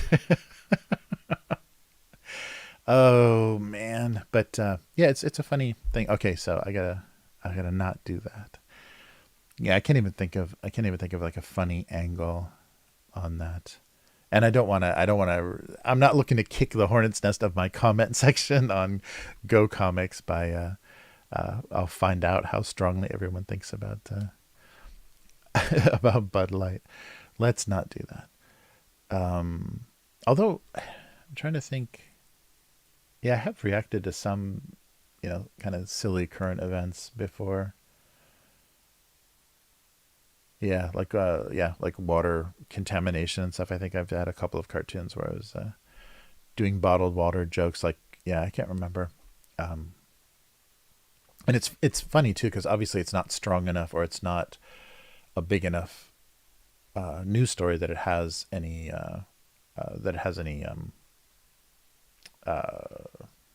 it doesn't sustain. Like we don't remember it. So if I'll reference something in a cartoon, I have to look at the year and then figure out what the hell was I talking about. So I got to be careful with the current event stuff because it falls out of the kind of public consciousness so fast that you don't even it dates itself. So the cartoon itself is very weird and dated. Yeah. Yeah, but it is. Yeah, oh God! Now I'm gonna talk myself into it. Like a bullet hole in a can, a beer can would be pretty funny. But yeah, I don't know. Yeah, I'll never remember. Like in a couple of years, I'll never remember what that's referencing. Uh, yeah, it's really funny.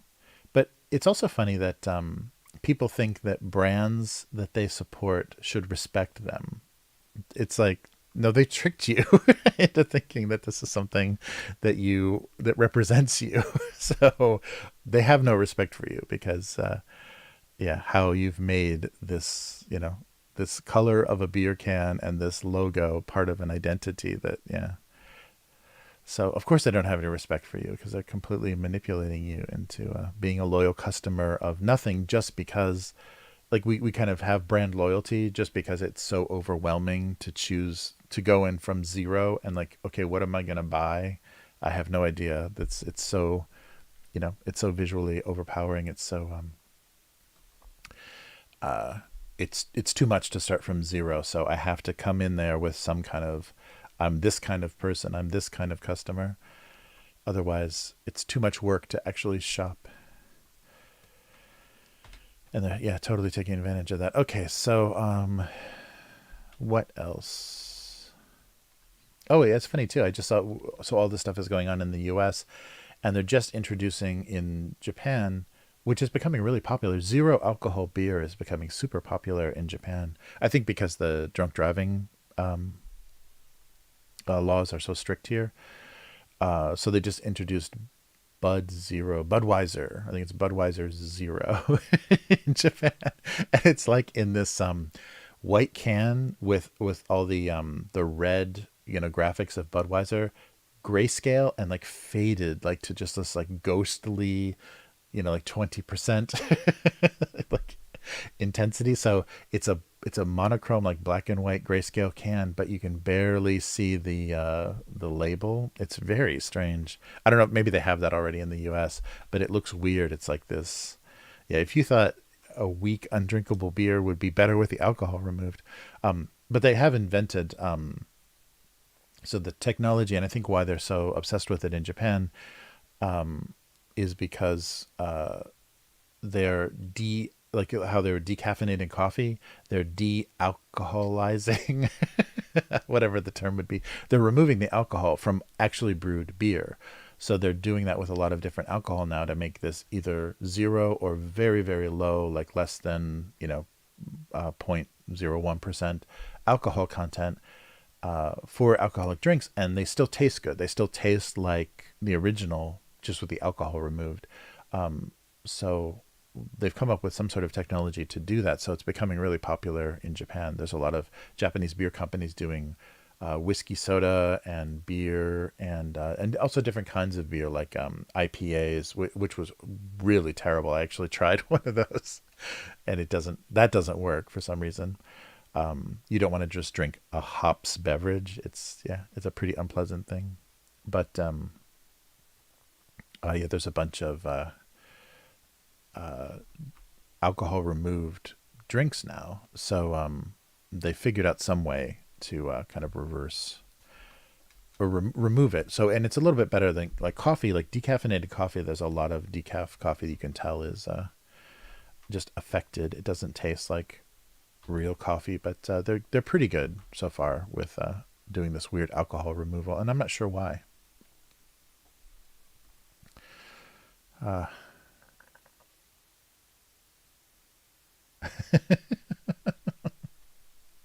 the C word, which one is that?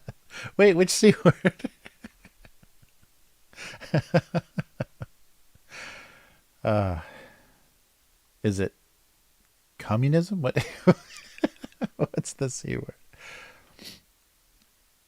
Oh, see, how many times a day? I after being married to an American woman, I never say that word. That's them's fighting words. That's that's that is not something I'm going to call anybody. Oh man.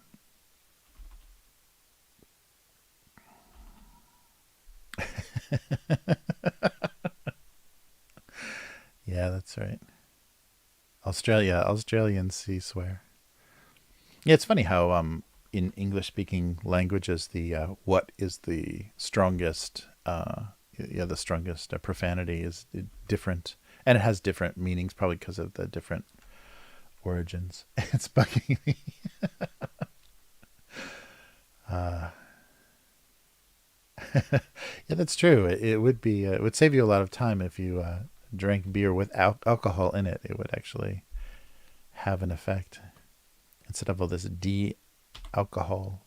Yeah, but I think too, because the breathalyzer tests and stuff here are so sensitive, they've actually reported like people that eat certain breakfast foods and snacks and things, if it kind of ferments in your mouth a little bit, it actually can create false positives on the breathalyzer tests in Japan because they're so sensitive. So some truck drivers have had trouble. They have to do automatic breathalyzer, like the long distance truck drivers. And if they've eaten certain breads or things for breakfast, they'll, and even like mouthwashes and stuff will even make you blow false positives for breathalyzers, so they can't reliably use those. And it's just like, it's just barely over the limit, but they're so the threshold is so low and the instruments are so precise that they get weird false positives. So I'm sure drinking this even very alcohol reduced beer, if you have enough of it, you're not going to be intoxicated, but maybe your breath will tell a different story. All right, so a can versus what? A bottle. Huh, I don't know what this is. Mm. It's near bedtime. Yes, it's definitely near bedtime. Yeah, sorry, the language got so bad. I didn't realize. Uh, yeah, I think it dissipates very quickly. So it's just like if you have the really bad timing with these false positives, it happens like right after, like it's just the perfect amount of time for something to happen, like the sugar to, ferment in your mouth or whatever is happening. But I think very quickly, like the next test is not positive, and it's just it's more in terms of the trucking companies having to test you for stuff. They've said that trucking companies. So that means basically, if it makes that mistake, you're out for the day. Like you can't drive that route or whatever because you know got a false positive. So that can affect people's livelihood because they're not drinking, but they're getting kept from. So I think it's motivated them to recalibrate the tests a little bit. But yeah, I was reading about that. I was really surprised that they ran into a lot of that kind of fun, unexpected results. But yeah, there was I think I talked about it before. There was a famous case where a drunk driver hit a family in a car, knocked them off a bridge, killed the whole family, and it was hit and run. So he drove home, drunk a bunch of water or something. He did something to kind of dilute his intoxication, and then he came back to the scene and wasn't prosecuted for it because he wasn't like legally drunk at that point. Like he did something where he did something to deceive the any testing, and so he got away with like killing this family and not being arrested or not being charged with operating while intoxicated. And so that's when they Japan decided they want to change the whole system. And so it's not like 3 strikes or anything. It's you get arrested for drunk driving, your employer fires you, you lose your license. I mean, it's just like there's no you instantly lose your license, and I don't know if that you even have the ability to get it back. And a lot of companies, especially universities, I've heard the university professors talk about this a lot. University will just instantly fire you because it's considered so socially reprehensible to drunk drive now that we know the real effect or the possibility of what can happen to people. Okay, so wait a minute here. So this a little bit thinner on this, and then thinner and taller on this. Oh, or energy drink. Wait a minute here. Because this scale is all wrong. If this is like a liter or a quart of milk, oh no.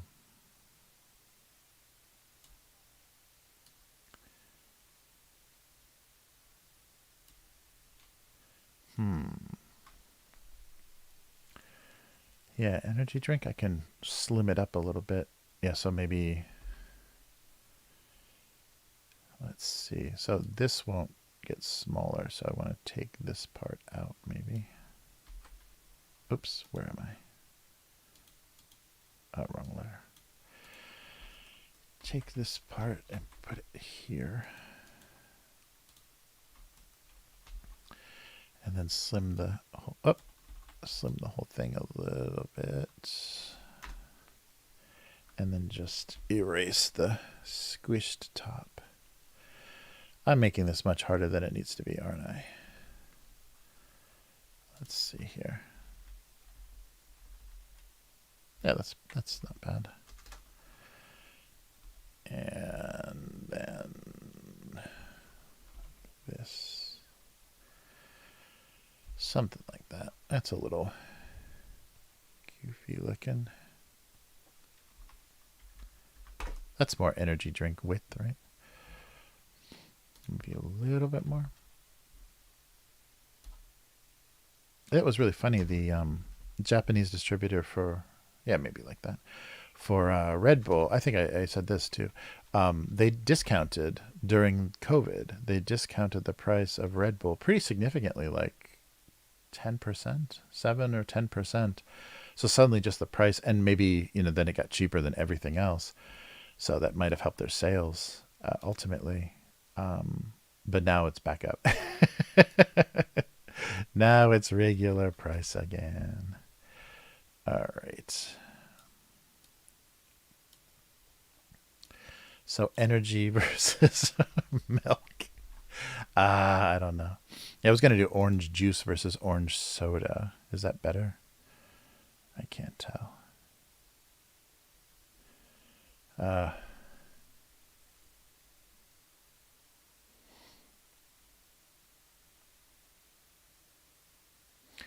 Let's see. Oh, yeah, sorry.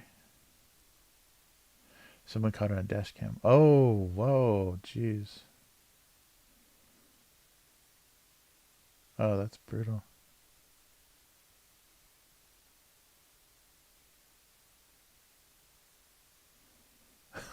Oh man. Well, that sounds crazy. Yeah, it's so funny now. We've got so much like police chest cam and dashboard cameras now. There's just an endless supply of like mayhem.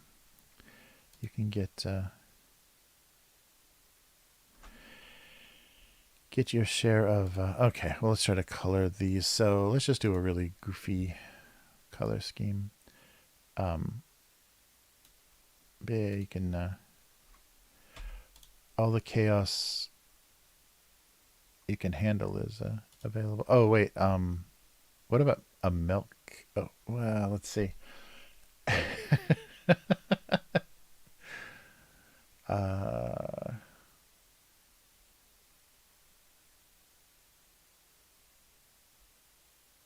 yeah, I guess we'll just do a,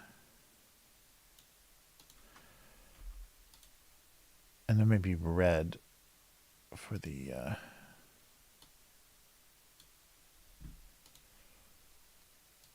Red for the milk.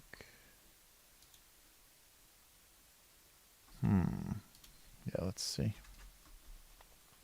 So kind of a Monster Energy looking thing. Because I think that'll be pretty recognizable. And of course, like a lightning bolt or something, so it looks very generically.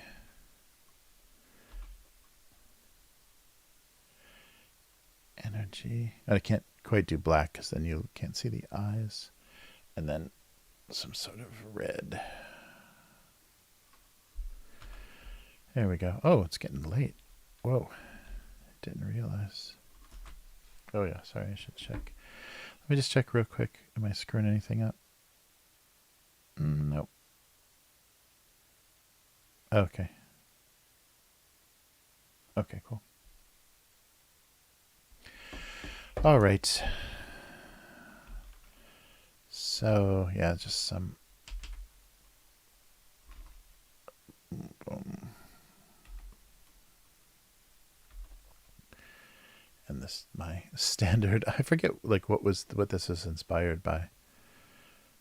But yeah, this just has become my standard way to do milk carton design. Okay, now we need a crazy fluorescent lightning bolt, fluorescent green, maybe towards yellow. Lightning bolt. Uh-oh. Am I going to be able to do this?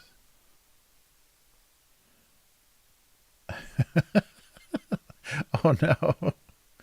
Oh no, wait, here? Like that? Oh boy. This is going to be the hard part. Okay, try to sharpen this up a little bit. Yeah, so I'm not, what am I not getting here? Yeah, so maybe I don't need this extra part. Just this is a lightning bolt.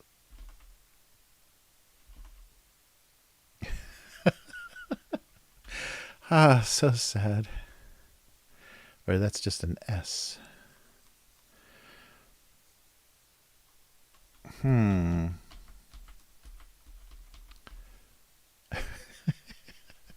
What is going on? Okay. Something like that. Yeah, we can just go with it. Does that seem bright enough?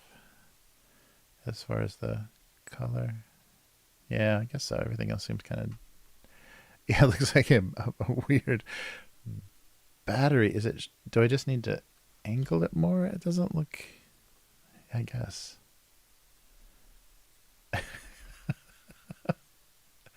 What's going on?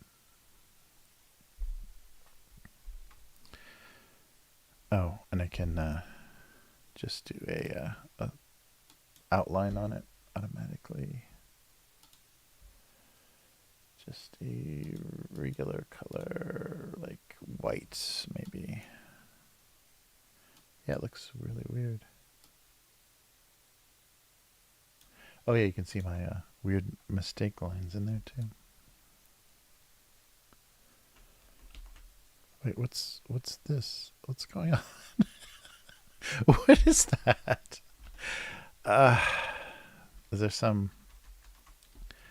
line I didn't erase very well? That's weird. Okay, maybe I can't just use the outline. What's going on? Huh. Yeah, there's something that it's, I think I should just do this manually. Actually, that might work better anyhow. Oh.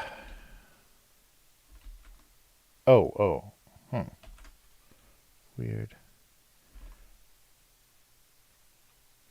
Yeah, I should just do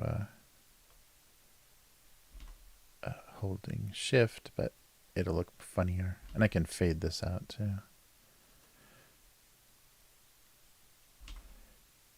There. Some more intentional looking branding.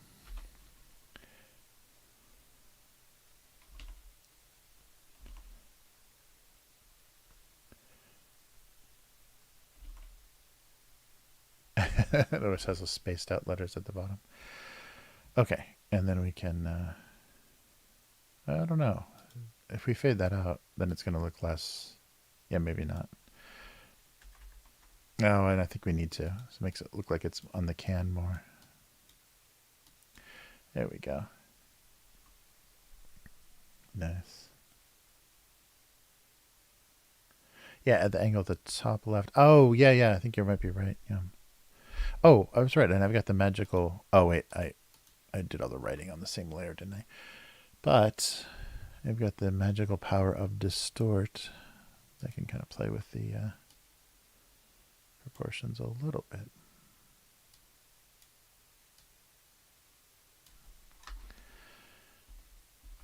Oh, what happened there?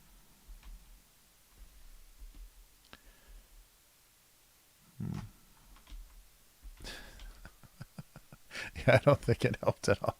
Okay, we'll leave it like that. Oh boy, this is a heck of a stream. All right. Yeah, because I want to... It should be printed on the can, because then I can make it look like it's metal a little bit easier. Okay.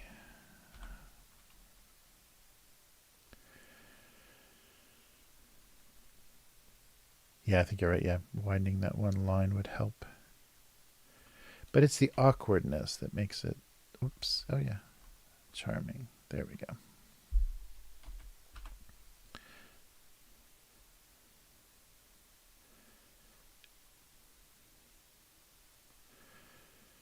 There we go. Maybe here and here. Yeah, then I can get it to look more reflective. And actually, I didn't get this. Oh.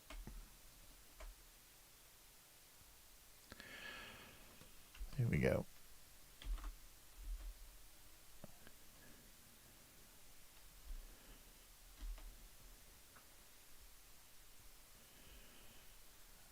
Okay, and then some, oops, really, oh wait, was that white? Yeah, I guess so. There it is. Some really bright metal. I don't know if you're going to be able to see the eyes anyhow. We'll find out. All right. Get the angle a little bit lower there.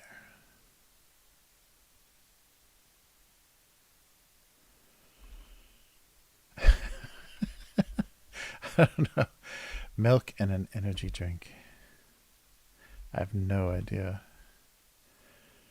what's going on here. So, yeah, maybe, oops.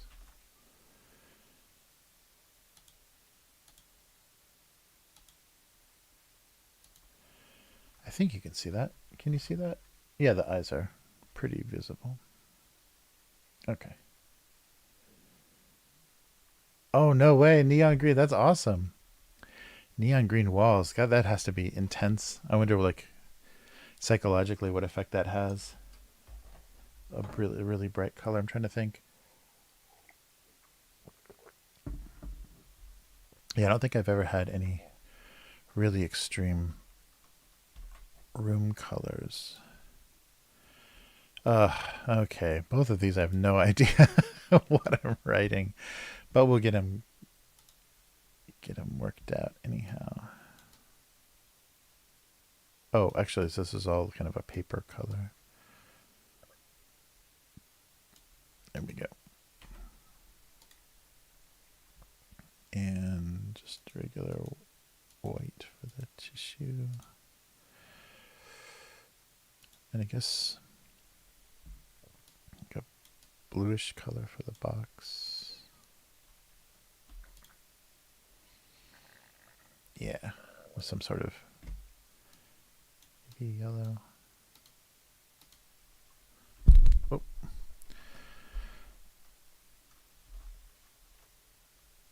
What's some sort of, what, flowery things or stripes? Maybe stripes.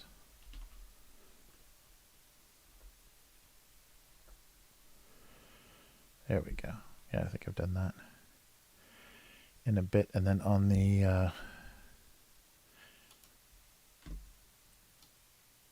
kind of word of the day type calendar, I guess.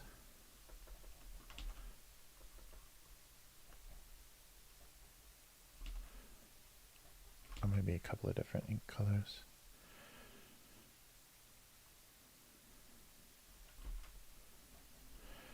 There we go. Something like that. I don't know. I don't know if this is going to work.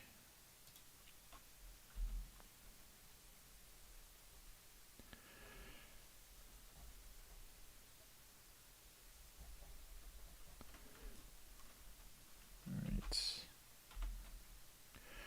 Nice. Issue joke. Issue. Word of the day.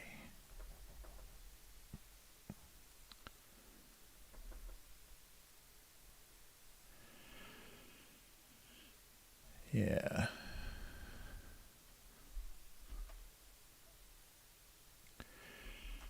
Yeah, if this Bud Light stuff is just the warm up to what we're going to be, the nonsense we're going to deal with during an election year, I'm not looking forward to it. So maybe, yeah, a little bit of brightness.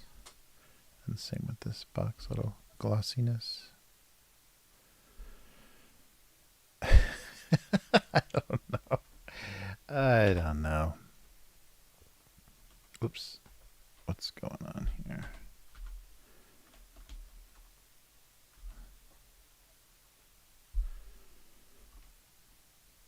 So, yeah, D. There it is. Okay.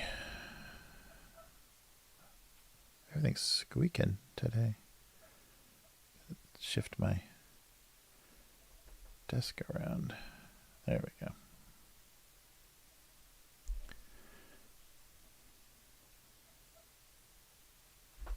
Oh, it's this paint tray. All right. And some eyes. It's a little bit smaller.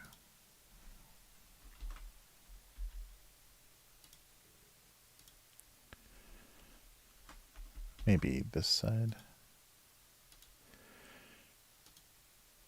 Yeah, they're both contemplating being used up.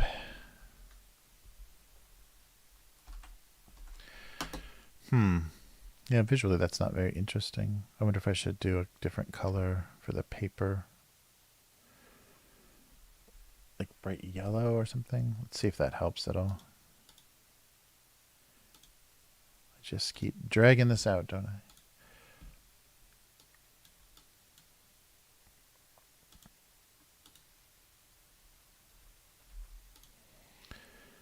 Looks like Post-it notes then, doesn't it? Yeah, it doesn't help. Just a subtle thing is probably better. Okay, we'll leave it at that.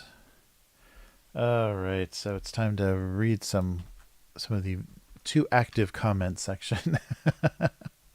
Nice. Nice. Oh, nice. Tissue joke. Uh-oh. Yeah, I got to be careful with the tissue jokes. Oh no, yeah. The flashlight's coming back. Nice.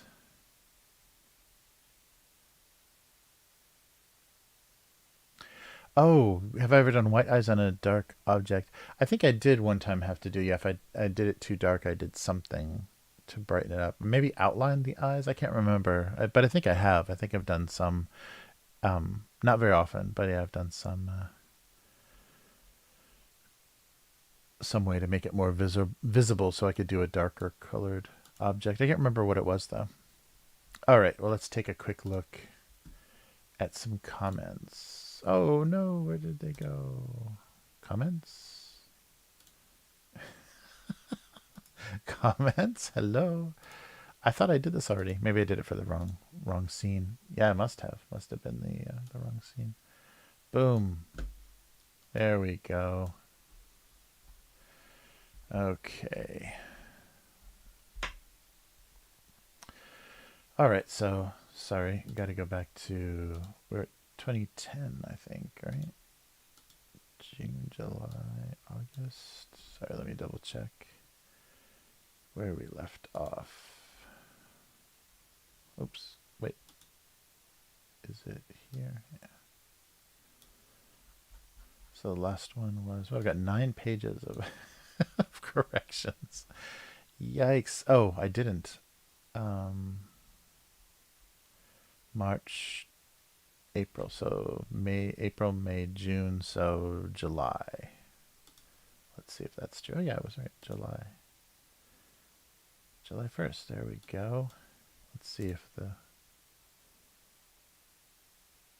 previous one. Oh, wait. 2009 still? No, 2010. Oh, yeah, no, I do remember this one. Okay. We did do this. Yeah, right. Fruit shapes and stuff. Okay, July. So July, August, September. I'll be sure to write that down. So where are we here? Let me make sure everybody can see what's going on, kind of.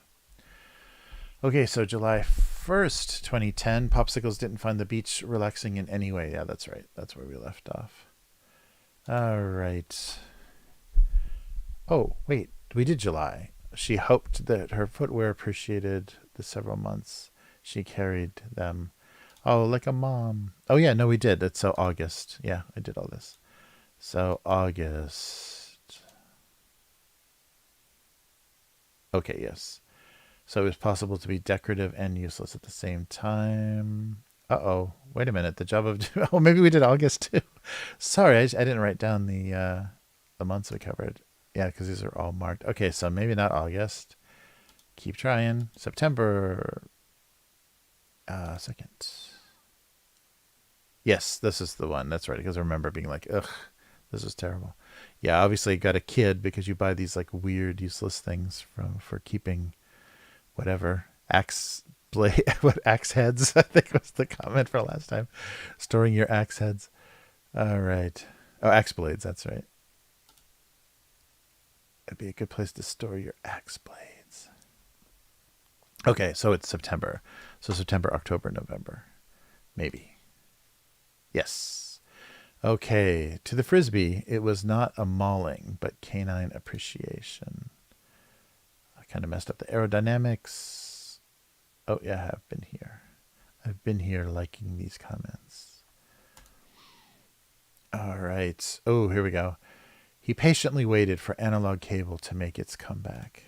Oh, that's right. The digital, everything's digital now. Digital TV, cable, everything. So now you have that instead of having, static and interference and crappy reception on cable, you have just that digital freezing and those blocky. I wonder if that's still a thing.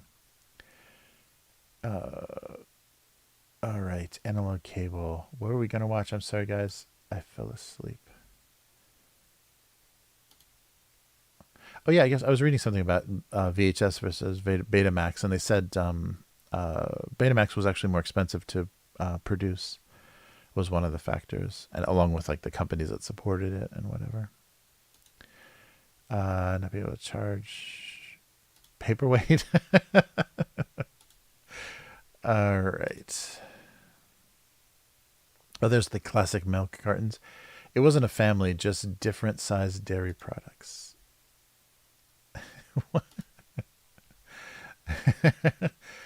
Whole 2% and skim. This is the stupidest cartoon.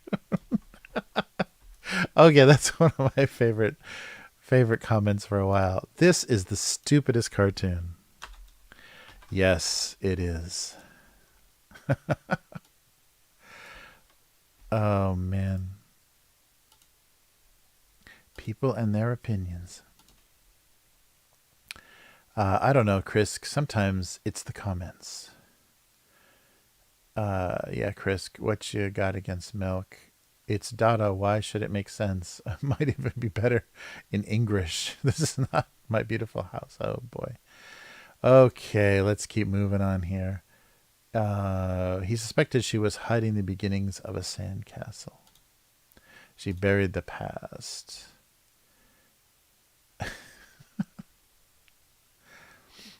Sand flea armies. I like that. Yeah, she buried the past. All right. Oh, what's going on here? This is the stupidest cartoon. Yeah, that'd make a good t-shirt. Yeah. It was now time to admit he was not actually rechargeable. Oh no, he's leaking. Look at the poor battery. That's a really tiny drawing too. He just was hanging out there in the charger. All right. Date younger women. There we go.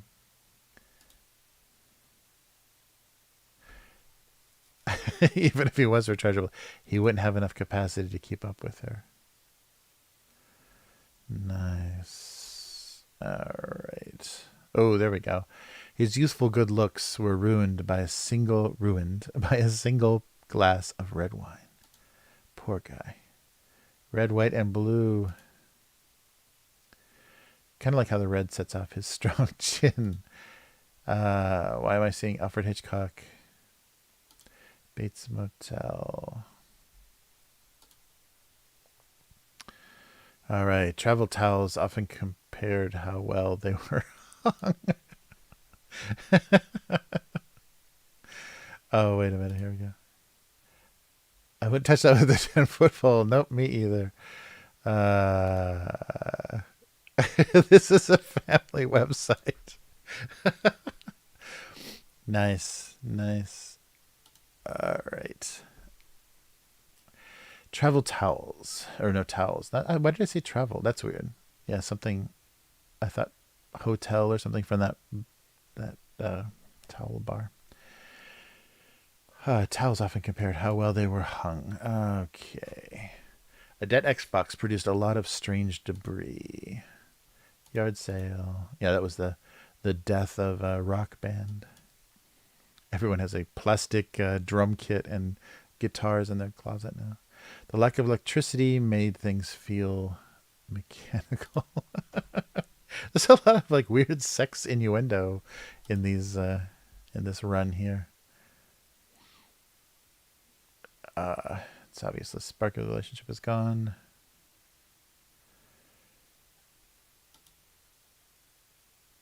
plug in for this comic. Which one is hot? Which one is the ground? All right. Whoa, here we go. Oh wait, there was some reason that I did this. I think I reached some number or what. Oh yeah, 1,000. Yeah. I wrote it in the cartoon. Yeah, so this is when I hit my 1,000th cartoon. So 1,000 of anything could get a little scary. So yeah, I did a stack. And see, the bottom of the pile is yellowing because it's so long ago. It was only, well, I guess it was 8 years ago at this point. Yeah. So it took me 8 years to do 1,000 cartoons. Wow. And look at my little Sharpies. Yeah, the anniversary cartoon. Oh, yeah, so that's funny. So I don't think this made it into the book, the first 1,000 cartoons. I'll have to put it in the second 1,000 cartoons. It should be the first one, maybe. Okay, yeah, I should remember that.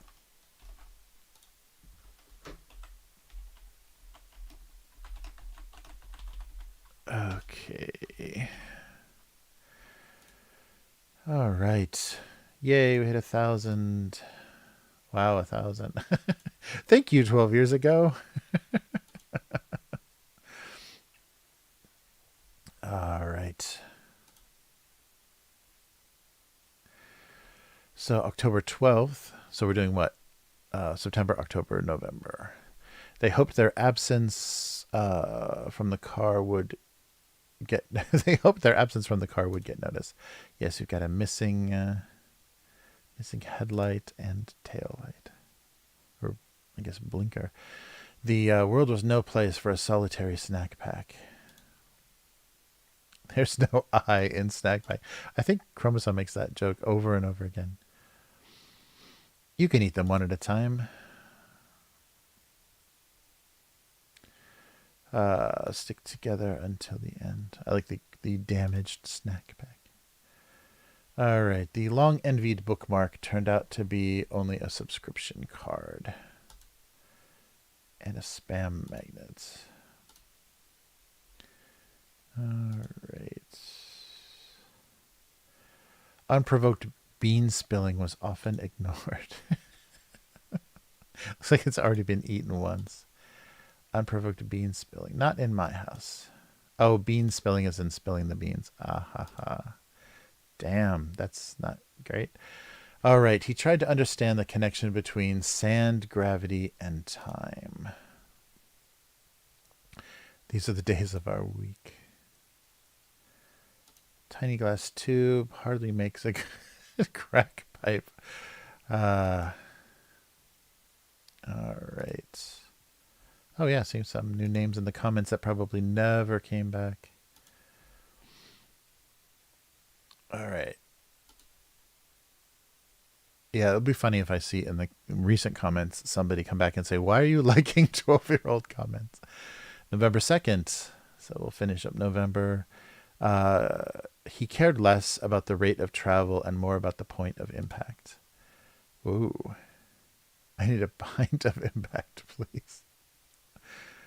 Right. Is he on a date? Yes, probably. In a vacuum of space, nobody can hear you crash.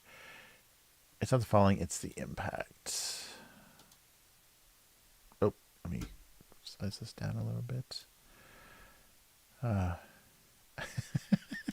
Critiques my own cartoon. I'm just ashamed that I let some of these things get published. They were now obsolete enough to be used at a public school. There we go. Yeah, I like the old beige monitor and that super weird khaki colored mouse. Oh no. But are they compatible? 486, a couple of 15-year-old laptops. Yeah, nice. 386. Oh wow, we got a 386 running. 12 years ago, a 386 ran a voice over IP. Wow.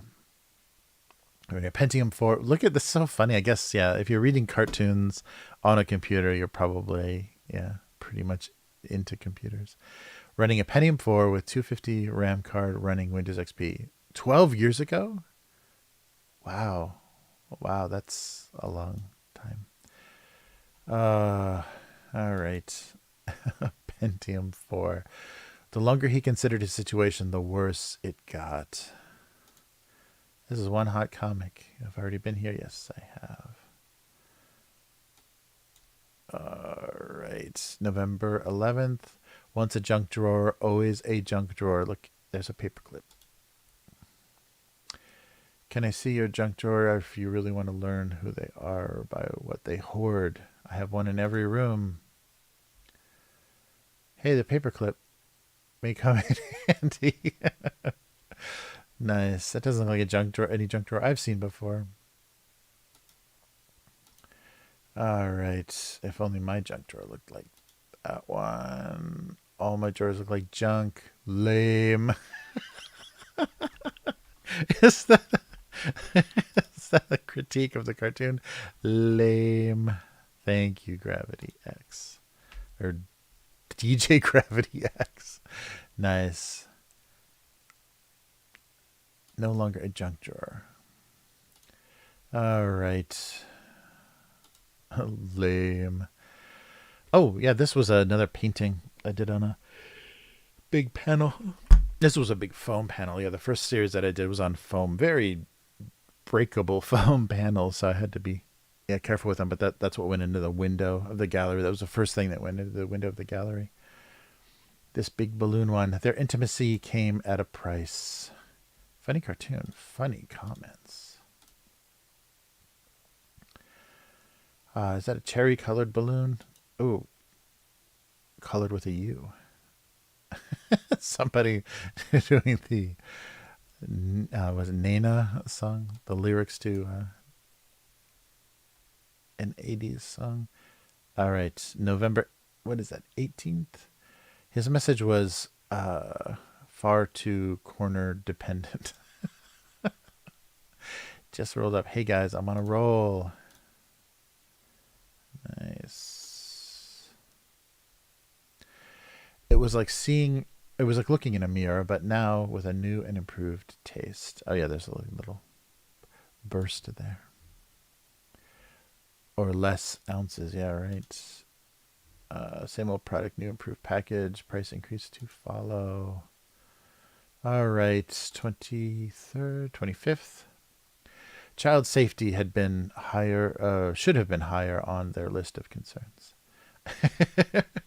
Razor blades, box cutters, hacksaws, Edward Scissorhand Mobile. Oh, look, there's the stuff from the junk drawer. It should be hung about kid height.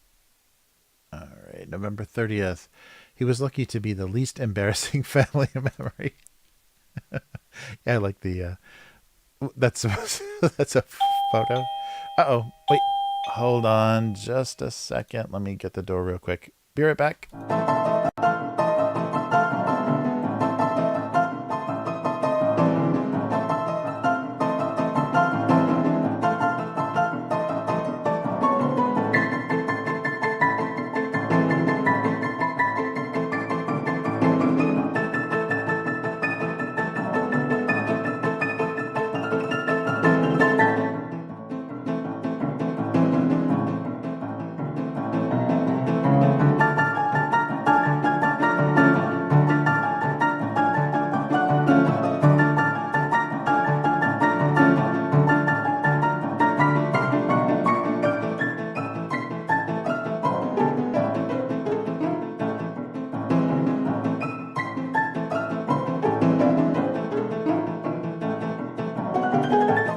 All right. You guys keep trying to SWAT me, but in Japan, the SWAT teams are too polite, so they just lose interest and walk away. All right. No, just sorry. Delivery. Least embarrassing family memory or the funniest? All right. I think this will be the last one. Yeah, December 2nd. Oh, there we go. An easy color job. After a single stain, dinner napkins lost all sense of themselves. Oh, yes, I've already been here. Okay, so we'll pick it up for December 1st and see how many other comments we get that are just lame. Oh, DJ Gravity X. You are such a critic. All right. Well, let's see if we can actually write. Yeah, I'm sending the non-alcoholic beer. Now I have a case of Budweiser Zero that I have to get through. Nice. All right. So let me get this out of the way. Oh, everything's all shifting around here. There we go. Okay, so, oh boy, I don't know if I want to start with this one. Is this the harder of the two?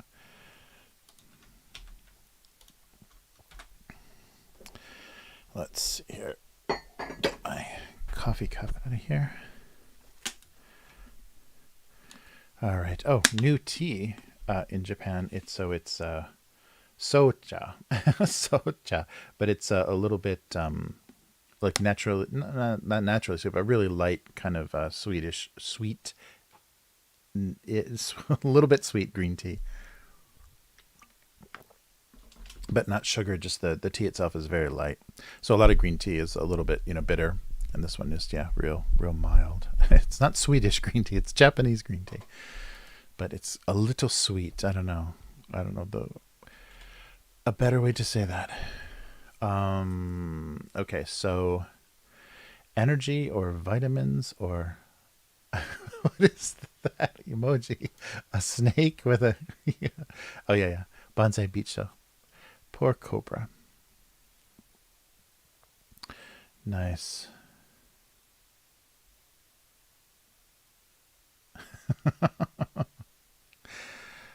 Awesome. All right, so wait a minute here.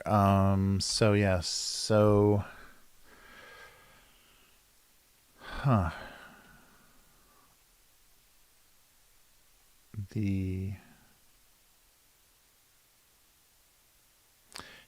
what's a good energy drink comparison? I was talking about or thinking about elevated heart rate. I don't know, something or just refuse to focus.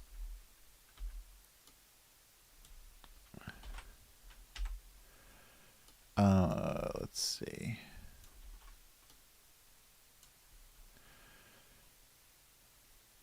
Oh, I should do the single drip of the because usually they're not actually that color, but I think it's funny to do the. Oh, I have to. It's its own layer. A little drip of energy drink. There we go, and then we'll just desaturate that.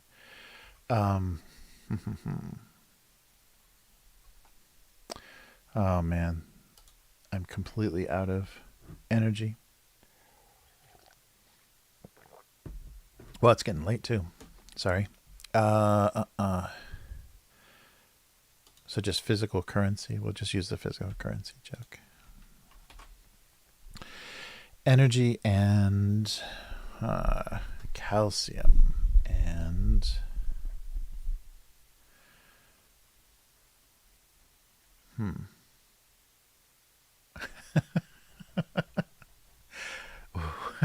what is the joke?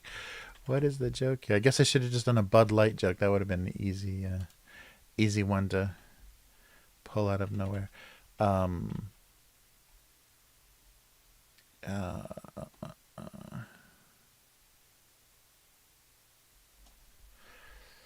So something from yeah, if it was actually that green, yeah, if it was like antifreeze green. Dude, that's still with the Bud Light.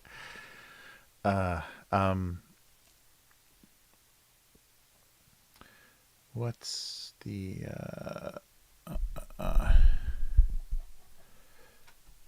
yeah, I'm trying to think of the what they had in common or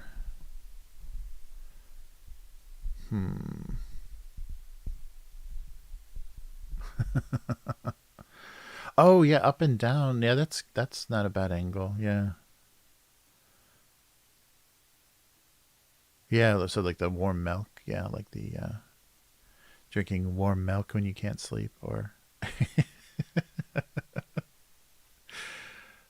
uh yeah, I would need a saucepan to make that convincing. I guess people probably just microwave milk now. You can't microwave milk. That might be a bad idea. Um, uh,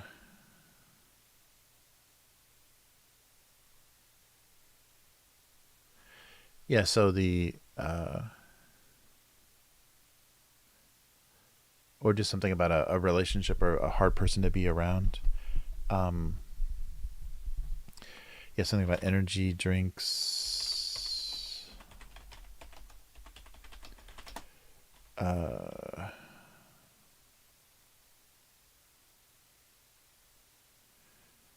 were the so short term fair weather friends, short term relationships, are making a stomach. Yeah, the combination. Uh, yeah, I don't know what I think. It's just sometimes if you have trouble sleeping, any kind of something for your stomach, like carbohydrates or anything like a little bit of fat or whatever, something for your stomach to digest, can slow you down a little bit, or can relax you a little bit. It distracts your body. So yeah, warm milk, like that's a very old style thing. Warming up milk when you can't sleep. I just remember warming milk for like baby formula.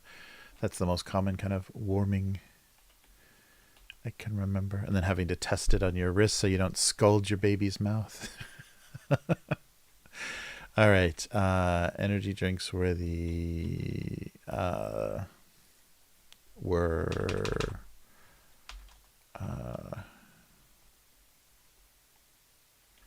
something about all enthusiastic or high tension, high energy.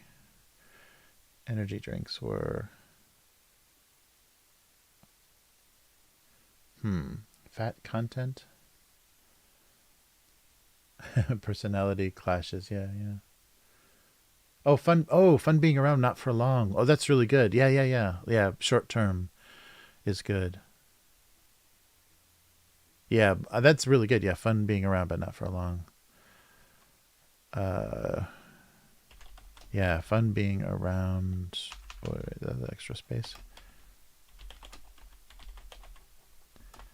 But not for long. That's good. And nice and short too. Fun being around, but not for long.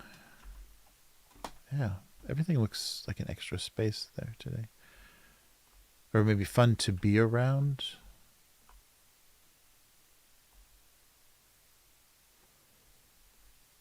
Or short term, yeah. Or fun being around. Nice, nice. Yeah, good job, unknown girl. That's a good one. Oh, yeah, yeah, yeah. Good time, not a long time. Yeah, yeah.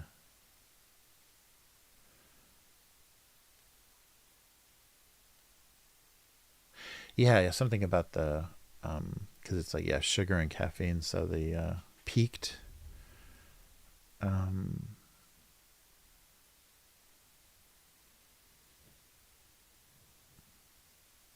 yeah, or yeah, spending a long time, a long time with an energy drink was a real a real task, a real chore. Any drinks are fun, but not for long. Yeah, I like the turn on that's good. Or fun being around. Fun to be around. Um, yeah, so short lifespan, short attention span.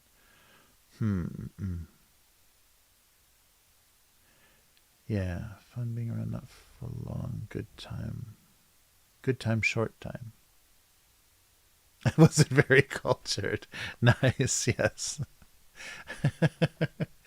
he preferred he preferred not to hang around the unpasteurized. Energy drinks required no pasteurization. Let's see.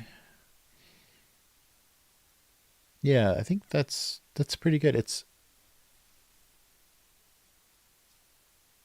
There's no silly phrase in there, so I wonder if I want to. Let's see, we're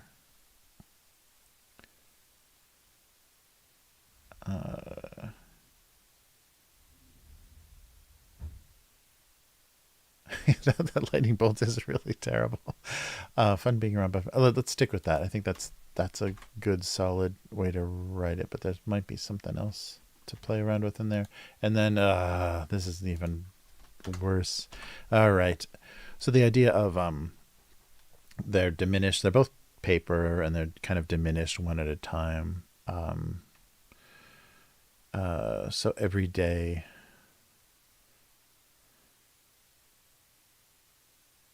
Oh yeah, the base of all anime, and the high tension and the laid back version. Yes. All right. Yeah, something about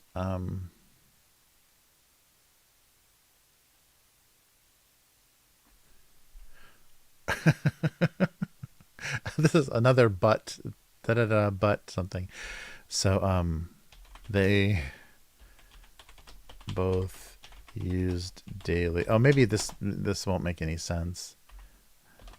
But one improved your vocabulary. Yeah, there's nothing to tell you that that's a word of the day calendar. Because it just looks like it could be anything. Could be just a memo with some scribbles on it. But only one. I don't think anyone is going to get that reference at all. They're both used daily, but only one improved. Improved your vocabulary. Or something about, yeah, something being said.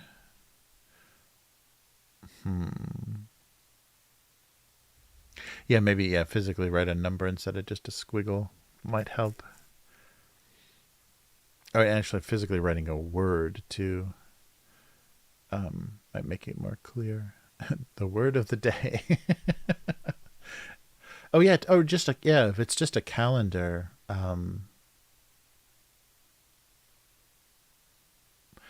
Oh yeah, so like it can be, it could actually be like a morning joke, like as in like mourning a death. That might work. So what would be used up first? Oh yeah, so yeah, the idea of time heals all wounds, kind of like getting past a certain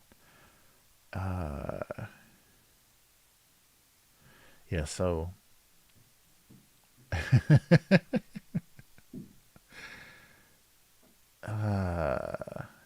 let's see. Yeah, time is sad. Yeah, that's what I'm trying to say. I should just say time is sad.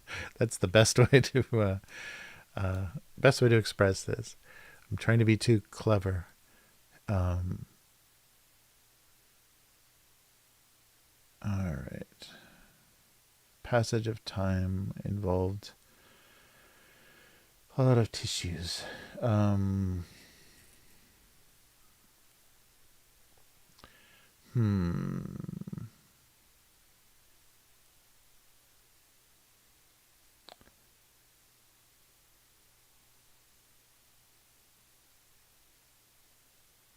Num. Nice. Oh, sorry, I totally missed that. Yeah, day after day they went away. Yeah, I like the disappearing or caring about. Yeah, yeah, I like the idea of they're both Sadly, they both they yeah used day after day they went away. I like that. Or being there for each other. Oh, that's good too. A known girl. Yeah. There's a there's a relationship between like time and um uh so enough days after the appropriate number of days came off the calendar, the tissues would no longer be needed. Uh let's see. Yeah. The sadness of the disappearing. Soon they would both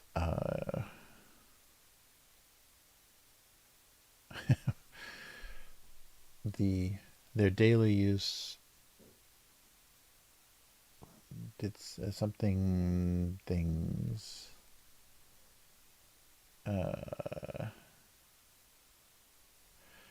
um yeah use daily.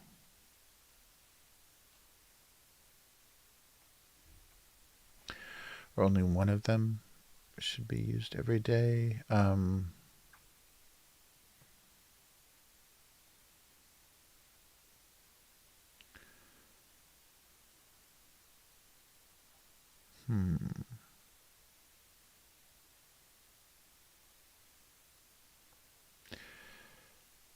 Yeah, so they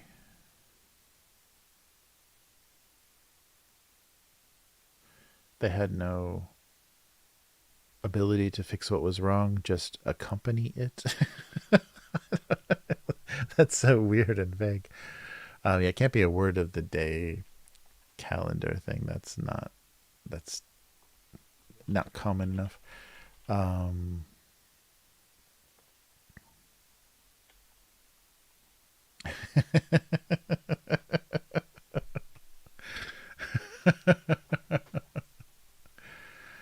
uh, yes. So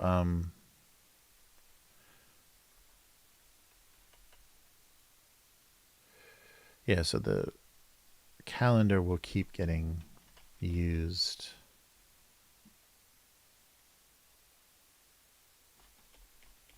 Yeah, but you can use tissues daily for allergies, so it doesn't automatically imply sadness. I think just time is sad is the best. That's the best line.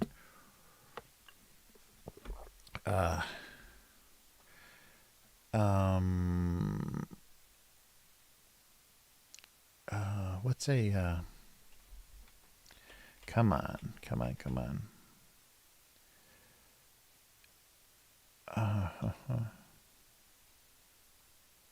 They both have the ability to measure the distance from something in time. uh, or or just use the cliche like time heals all wounds, but tissues may be required. Uh, so time heals all wounds.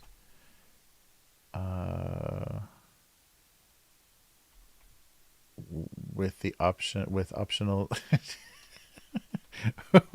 when accompanied I don't know by a year's worth of tissues.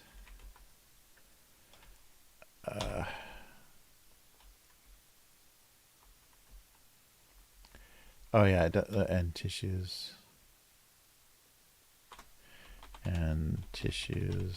got the assist, and tissues also helped.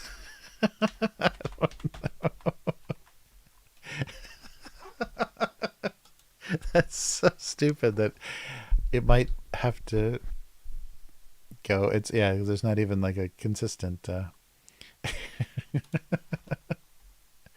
time heals all wounds and tissues also helps. Or maybe it needs to be healed. Time healed all wounds. And tissue also. No, wait. What was the tense? Oh, I don't need helped. Yeah. It can be help. Time heals all wounds and tissues also help. Yeah, that's stupid. So time is sad is the best though.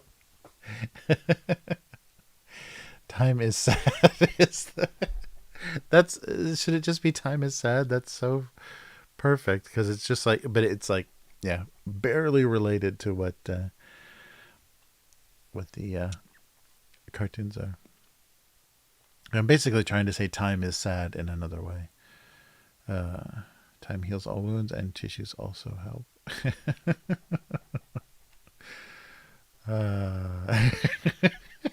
Well, that's not great.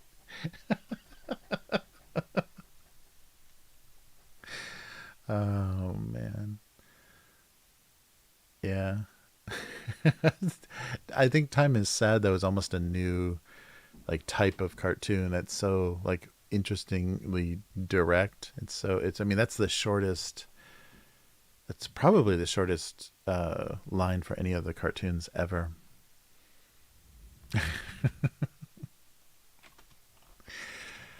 uh yeah, let me put that in the notes so I don't forget.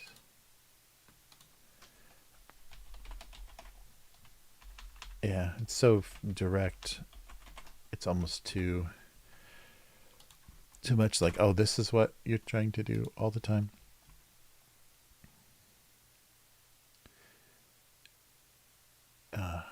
Time heals all wounds and tissues also help. I too will help. Energy drinks are fun being around. Fun to be around, I want to say, or fun.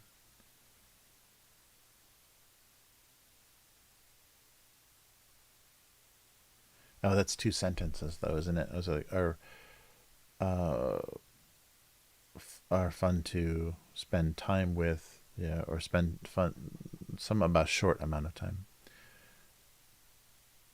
Fun to be around.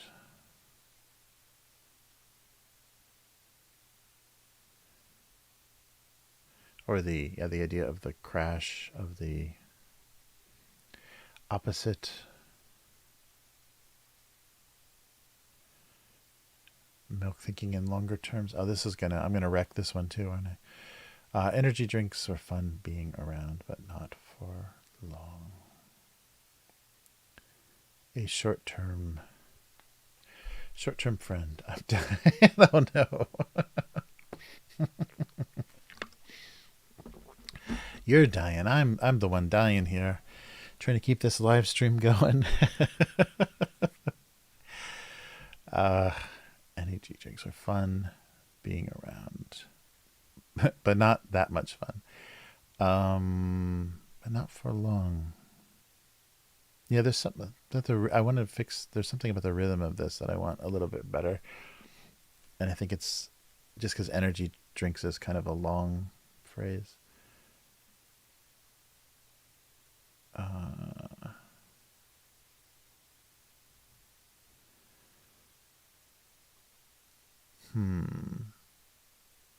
Yeah, I think I like to. Yeah, maybe to be around or fun. Yeah, because being, yeah, fun to be around, just not for long. Or fun to be around,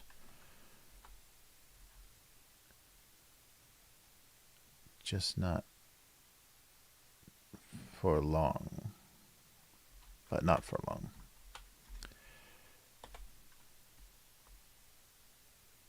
Yeah, but not for long. So it doesn't last long. Don't be around for long. In the short term, I have no vocabulary left at all. I have like, yeah, it's very difficult to think around some of these phrases anymore. But not that much fun. Or a certain kind of fun. But it was a A very specific kind of fun. I feel like we've all experienced that person. Hoping I wasn't that person for someone. Yeah, right. Yeah, exactly. Energy drinks were fun company. Yeah, yeah. Good. Yeah, fun to be around. But in limited doses. Yeah, but in smaller amounts. Yeah, you don't want to be. Don't be that energy drink.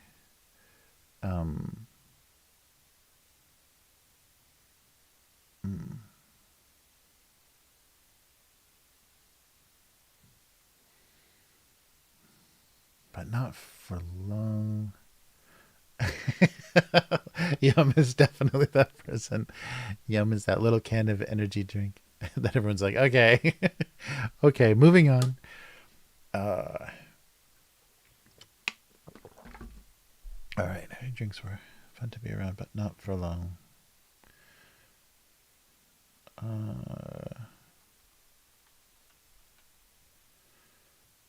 Yeah, I think that's gonna, yeah, we're fun to be around, just not for very long, or just not too long, but not too long. We're fun to be around, but not for too long. Not for, yeah, maybe two. Does two help? But not for too long. No. Energy drinks were fun to be around, but not for too long. But not for long. Yeah, so for some reason the phrase for long means I always feel it changes. Yeah, but not for too long. I don't know if that makes any difference. But not for too long. Not for very long. Not for very long. Short term. Oh, yeah. Oh, but yeah. Short term. Yeah, short term is good too. But only in the short term.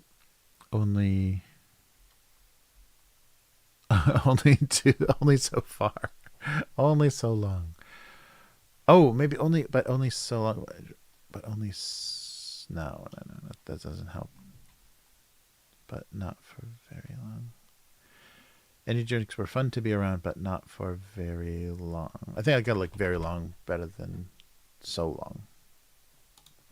That just might be my. I don't know. I'm agonizing over this, and I don't think it has that much of an effect. I think the original version was just fine. Energy drinks were fun to be around, but not for very long. Okay, yes, because they get annoying. Energy drinks get annoying. Time heals all wounds, and tissues also help. I just like the clumsiness of that because it's it's anti-sentimental, like, and tissues also help. It doesn't read like a greeting card or anything. Okay, let's go with these. Thank you guys for enduring that and helping. I couldn't have gotten there any other way. Time heals all wounds, and tissues also help. All right. Excellent. Oh, only for a few dates. Yeah. I have to get that. Everything is in a relationship back. I like that part of the cartoon. It's like everyone's like salt and pepper in a bad marriage, and cream and sugar and whatever. Like everybody's got a weird relationship going on. All right, so let's do it. It's time for tomato snack. Oh, dark. All right.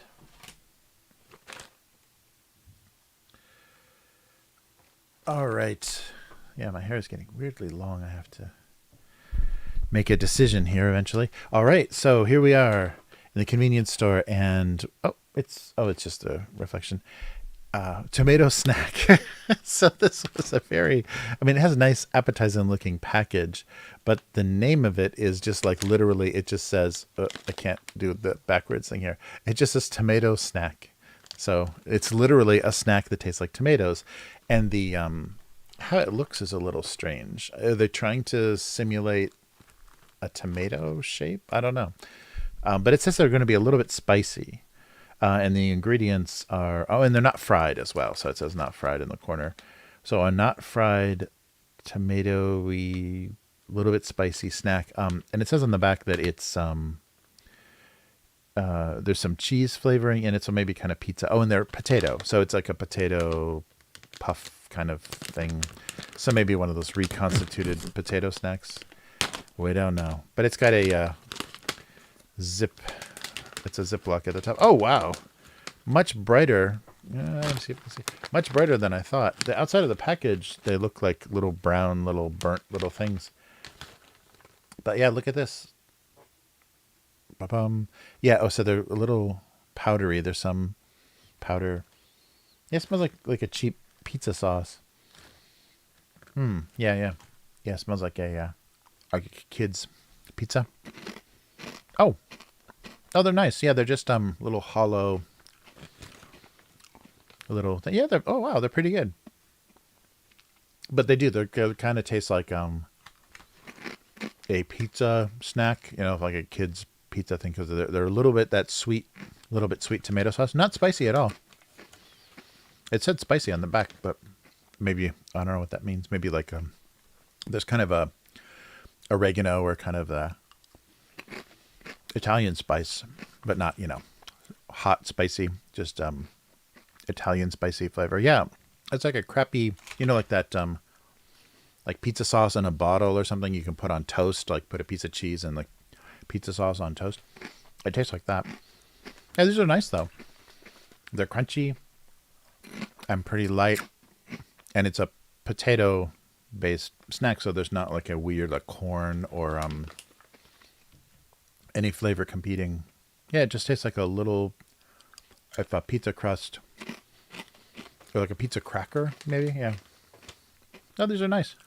I don't know why they have to have the powder on the outside, though. They make them kind of messy, because you can see already my fingers are getting a little tomatoey. Yeah, but they're surprisingly good. Nice. Yes, Italian bites. So tomato snack, and this is by who are these guys again? Jinbis. I don't know what that. Usually that's a shorten for like business. So they're a Japanese company, and I think we've had snacks by these guys before, but I'm not sure what the Jinbis or Jinbis is an abbreviation for, or maybe some area name or something. Yeah, not bad, and you can hear the ASMR version. They're very crunchy. So yeah, not bad at all. Wow. I was expecting, because look at this. This image is very weird. It looks like a little dried little like mushroom, like button mushrooms or something. It's a very bad image of the product. And actually, on the it's almost actual size, but it says down here that it's been magnified 3.7%. Really? Yeah, this is not a very accurate representation. These look much better. They actually, in the bag, they look much more appetizing. And they crack one open so you can see that it's hollow. I don't think I can actually bite one of these in half. They're too small. Oh, it kind of. Oh, interesting. Yeah, they're kind of filled with like the same powder on the outside is on the inside. Maybe that's why you get the little flavor burst. Yeah, it's weird. So they're cheesy, like mozzarella, and tomatoey, and a little oregano. Interesting. Uh-oh. Yeah, sorry. So, I have a big light box overhead. This is not related to any snack, but I have to angle it back a little bit to make sure that it hits the green screen enough. But that puts me in less of this sinister shadow unless I'm sitting. So maybe for the food stuff, I should go all the way back. to the wall. But then I need this to come with me. Wow. Yeah, well, good. We've finished on a positive note, a tomato cheesy positive note. Yeah, usually when they have a pizza flavored something, it's very hit or miss in Japan because their idea of like Italian food and pizza and stuff is very strange. But these are really nice. So just because it says tomato snack in a very unenthusiastic, uncreative way doesn't mean it's going to be so boring. That's pretty good. Wow. Yeah, I'm really surprised. I thought for sure these were going to be a very strange, just like a, tomato paste or like a tomato juice kind of flavor. But yeah, they're a little bit pizza-y, which is weird because, tomato does not imply Italian food necessarily. So that's funny. Yeah, pretty good. So tomato snack, the little crunchy pizza deals. Yeah, I wonder how long these are going to be around. I saw them a couple days in a row, so they're around. But yes, another win, another not nauseating snack, and not quite what I thought they would be. So Ginby's tomato snacks. Wonderful. Yeah, weird. Potato ball flavored tomato pizza. All right. Well, that's going to have to do it for this week. Sorry, I started late and I'm finishing very late. I think I'm going to get yelled at because I'm encroaching on dinner time at the moment. And I'm snacking right before dinner. I'm tomato snacking right before dinner. Yeah, that's a better idea. Yeah, I wish they probably could have just done it only on the inside because, yeah, still my fingers are. Oh, look, I have a little 7-Eleven wet tissue here. Yay, perfect. Yeah, sometimes they give these to you and sometimes they don't. I don't know, like on what basis they do. So often the convenience stores, depending on what you're ordering, they'll throw in the utensils or whatever. And sometimes if they don't want to talk to you, and you look like you speak English or you don't speak Japanese, they will give you both chopsticks and forks and spoons just because they don't want to ask, and they just throw everything in the bag. There we go. But now I don't have little tomato dust on me. All right. Well, thank you guys so much for for being here during all of this. It was very fun, and thank you, Hyphonics. John, for the raid. Appreciated very much. And hopefully anyone that was sticking around during or sticking around after enjoyed the live stream. We covered a lot of topics, but yeah, it was very fun. And yeah, Brave Little Toaster was very, very fun with the animation questions. That's very good. Yes. Yeah. Yum. That's such a Japan picked up on that very much. And I think that's a really good idea. Anything that's going to be powdery, is a chopstick thing. Yeah, so many convenience stores will give you like these disposable chopsticks with a bag of potato chips. That's kind of becoming default because especially younger people, they don't want to, especially if they're going to school or whatever, don't want to have to wipe their hands off. So just eating potato chips with chopsticks is becoming very common now. So you nailed it. Yum, you're on the cutting edge of the Asian youth market. All right. But yeah, thank you so much. So everyone that's hanging out on the stream, and we'll do this again next week. So every week about this time, usually a little earlier. So it's Wednesday nights, North American time, Thursday afternoons. If you're on this side of the world and you spell things with a U, you add extra U's to words. Yeah, thank you so much. Abusecartoons.com is the website. And if you want to read the archive, it's gocomics.com/domestic abuse. So thanks everyone for joining. And thank you to the patrons. So John and Unknown Girl, thank you for being patrons at patreon.com/abusecartoons. Yeah, Go Comics. I said domestic abuse, right? Yeah, domestic abuse is the name of the cartoon. So on Go Comics, that's how you can find it. So take care, everyone. And I'll see you again next week. Goodbye.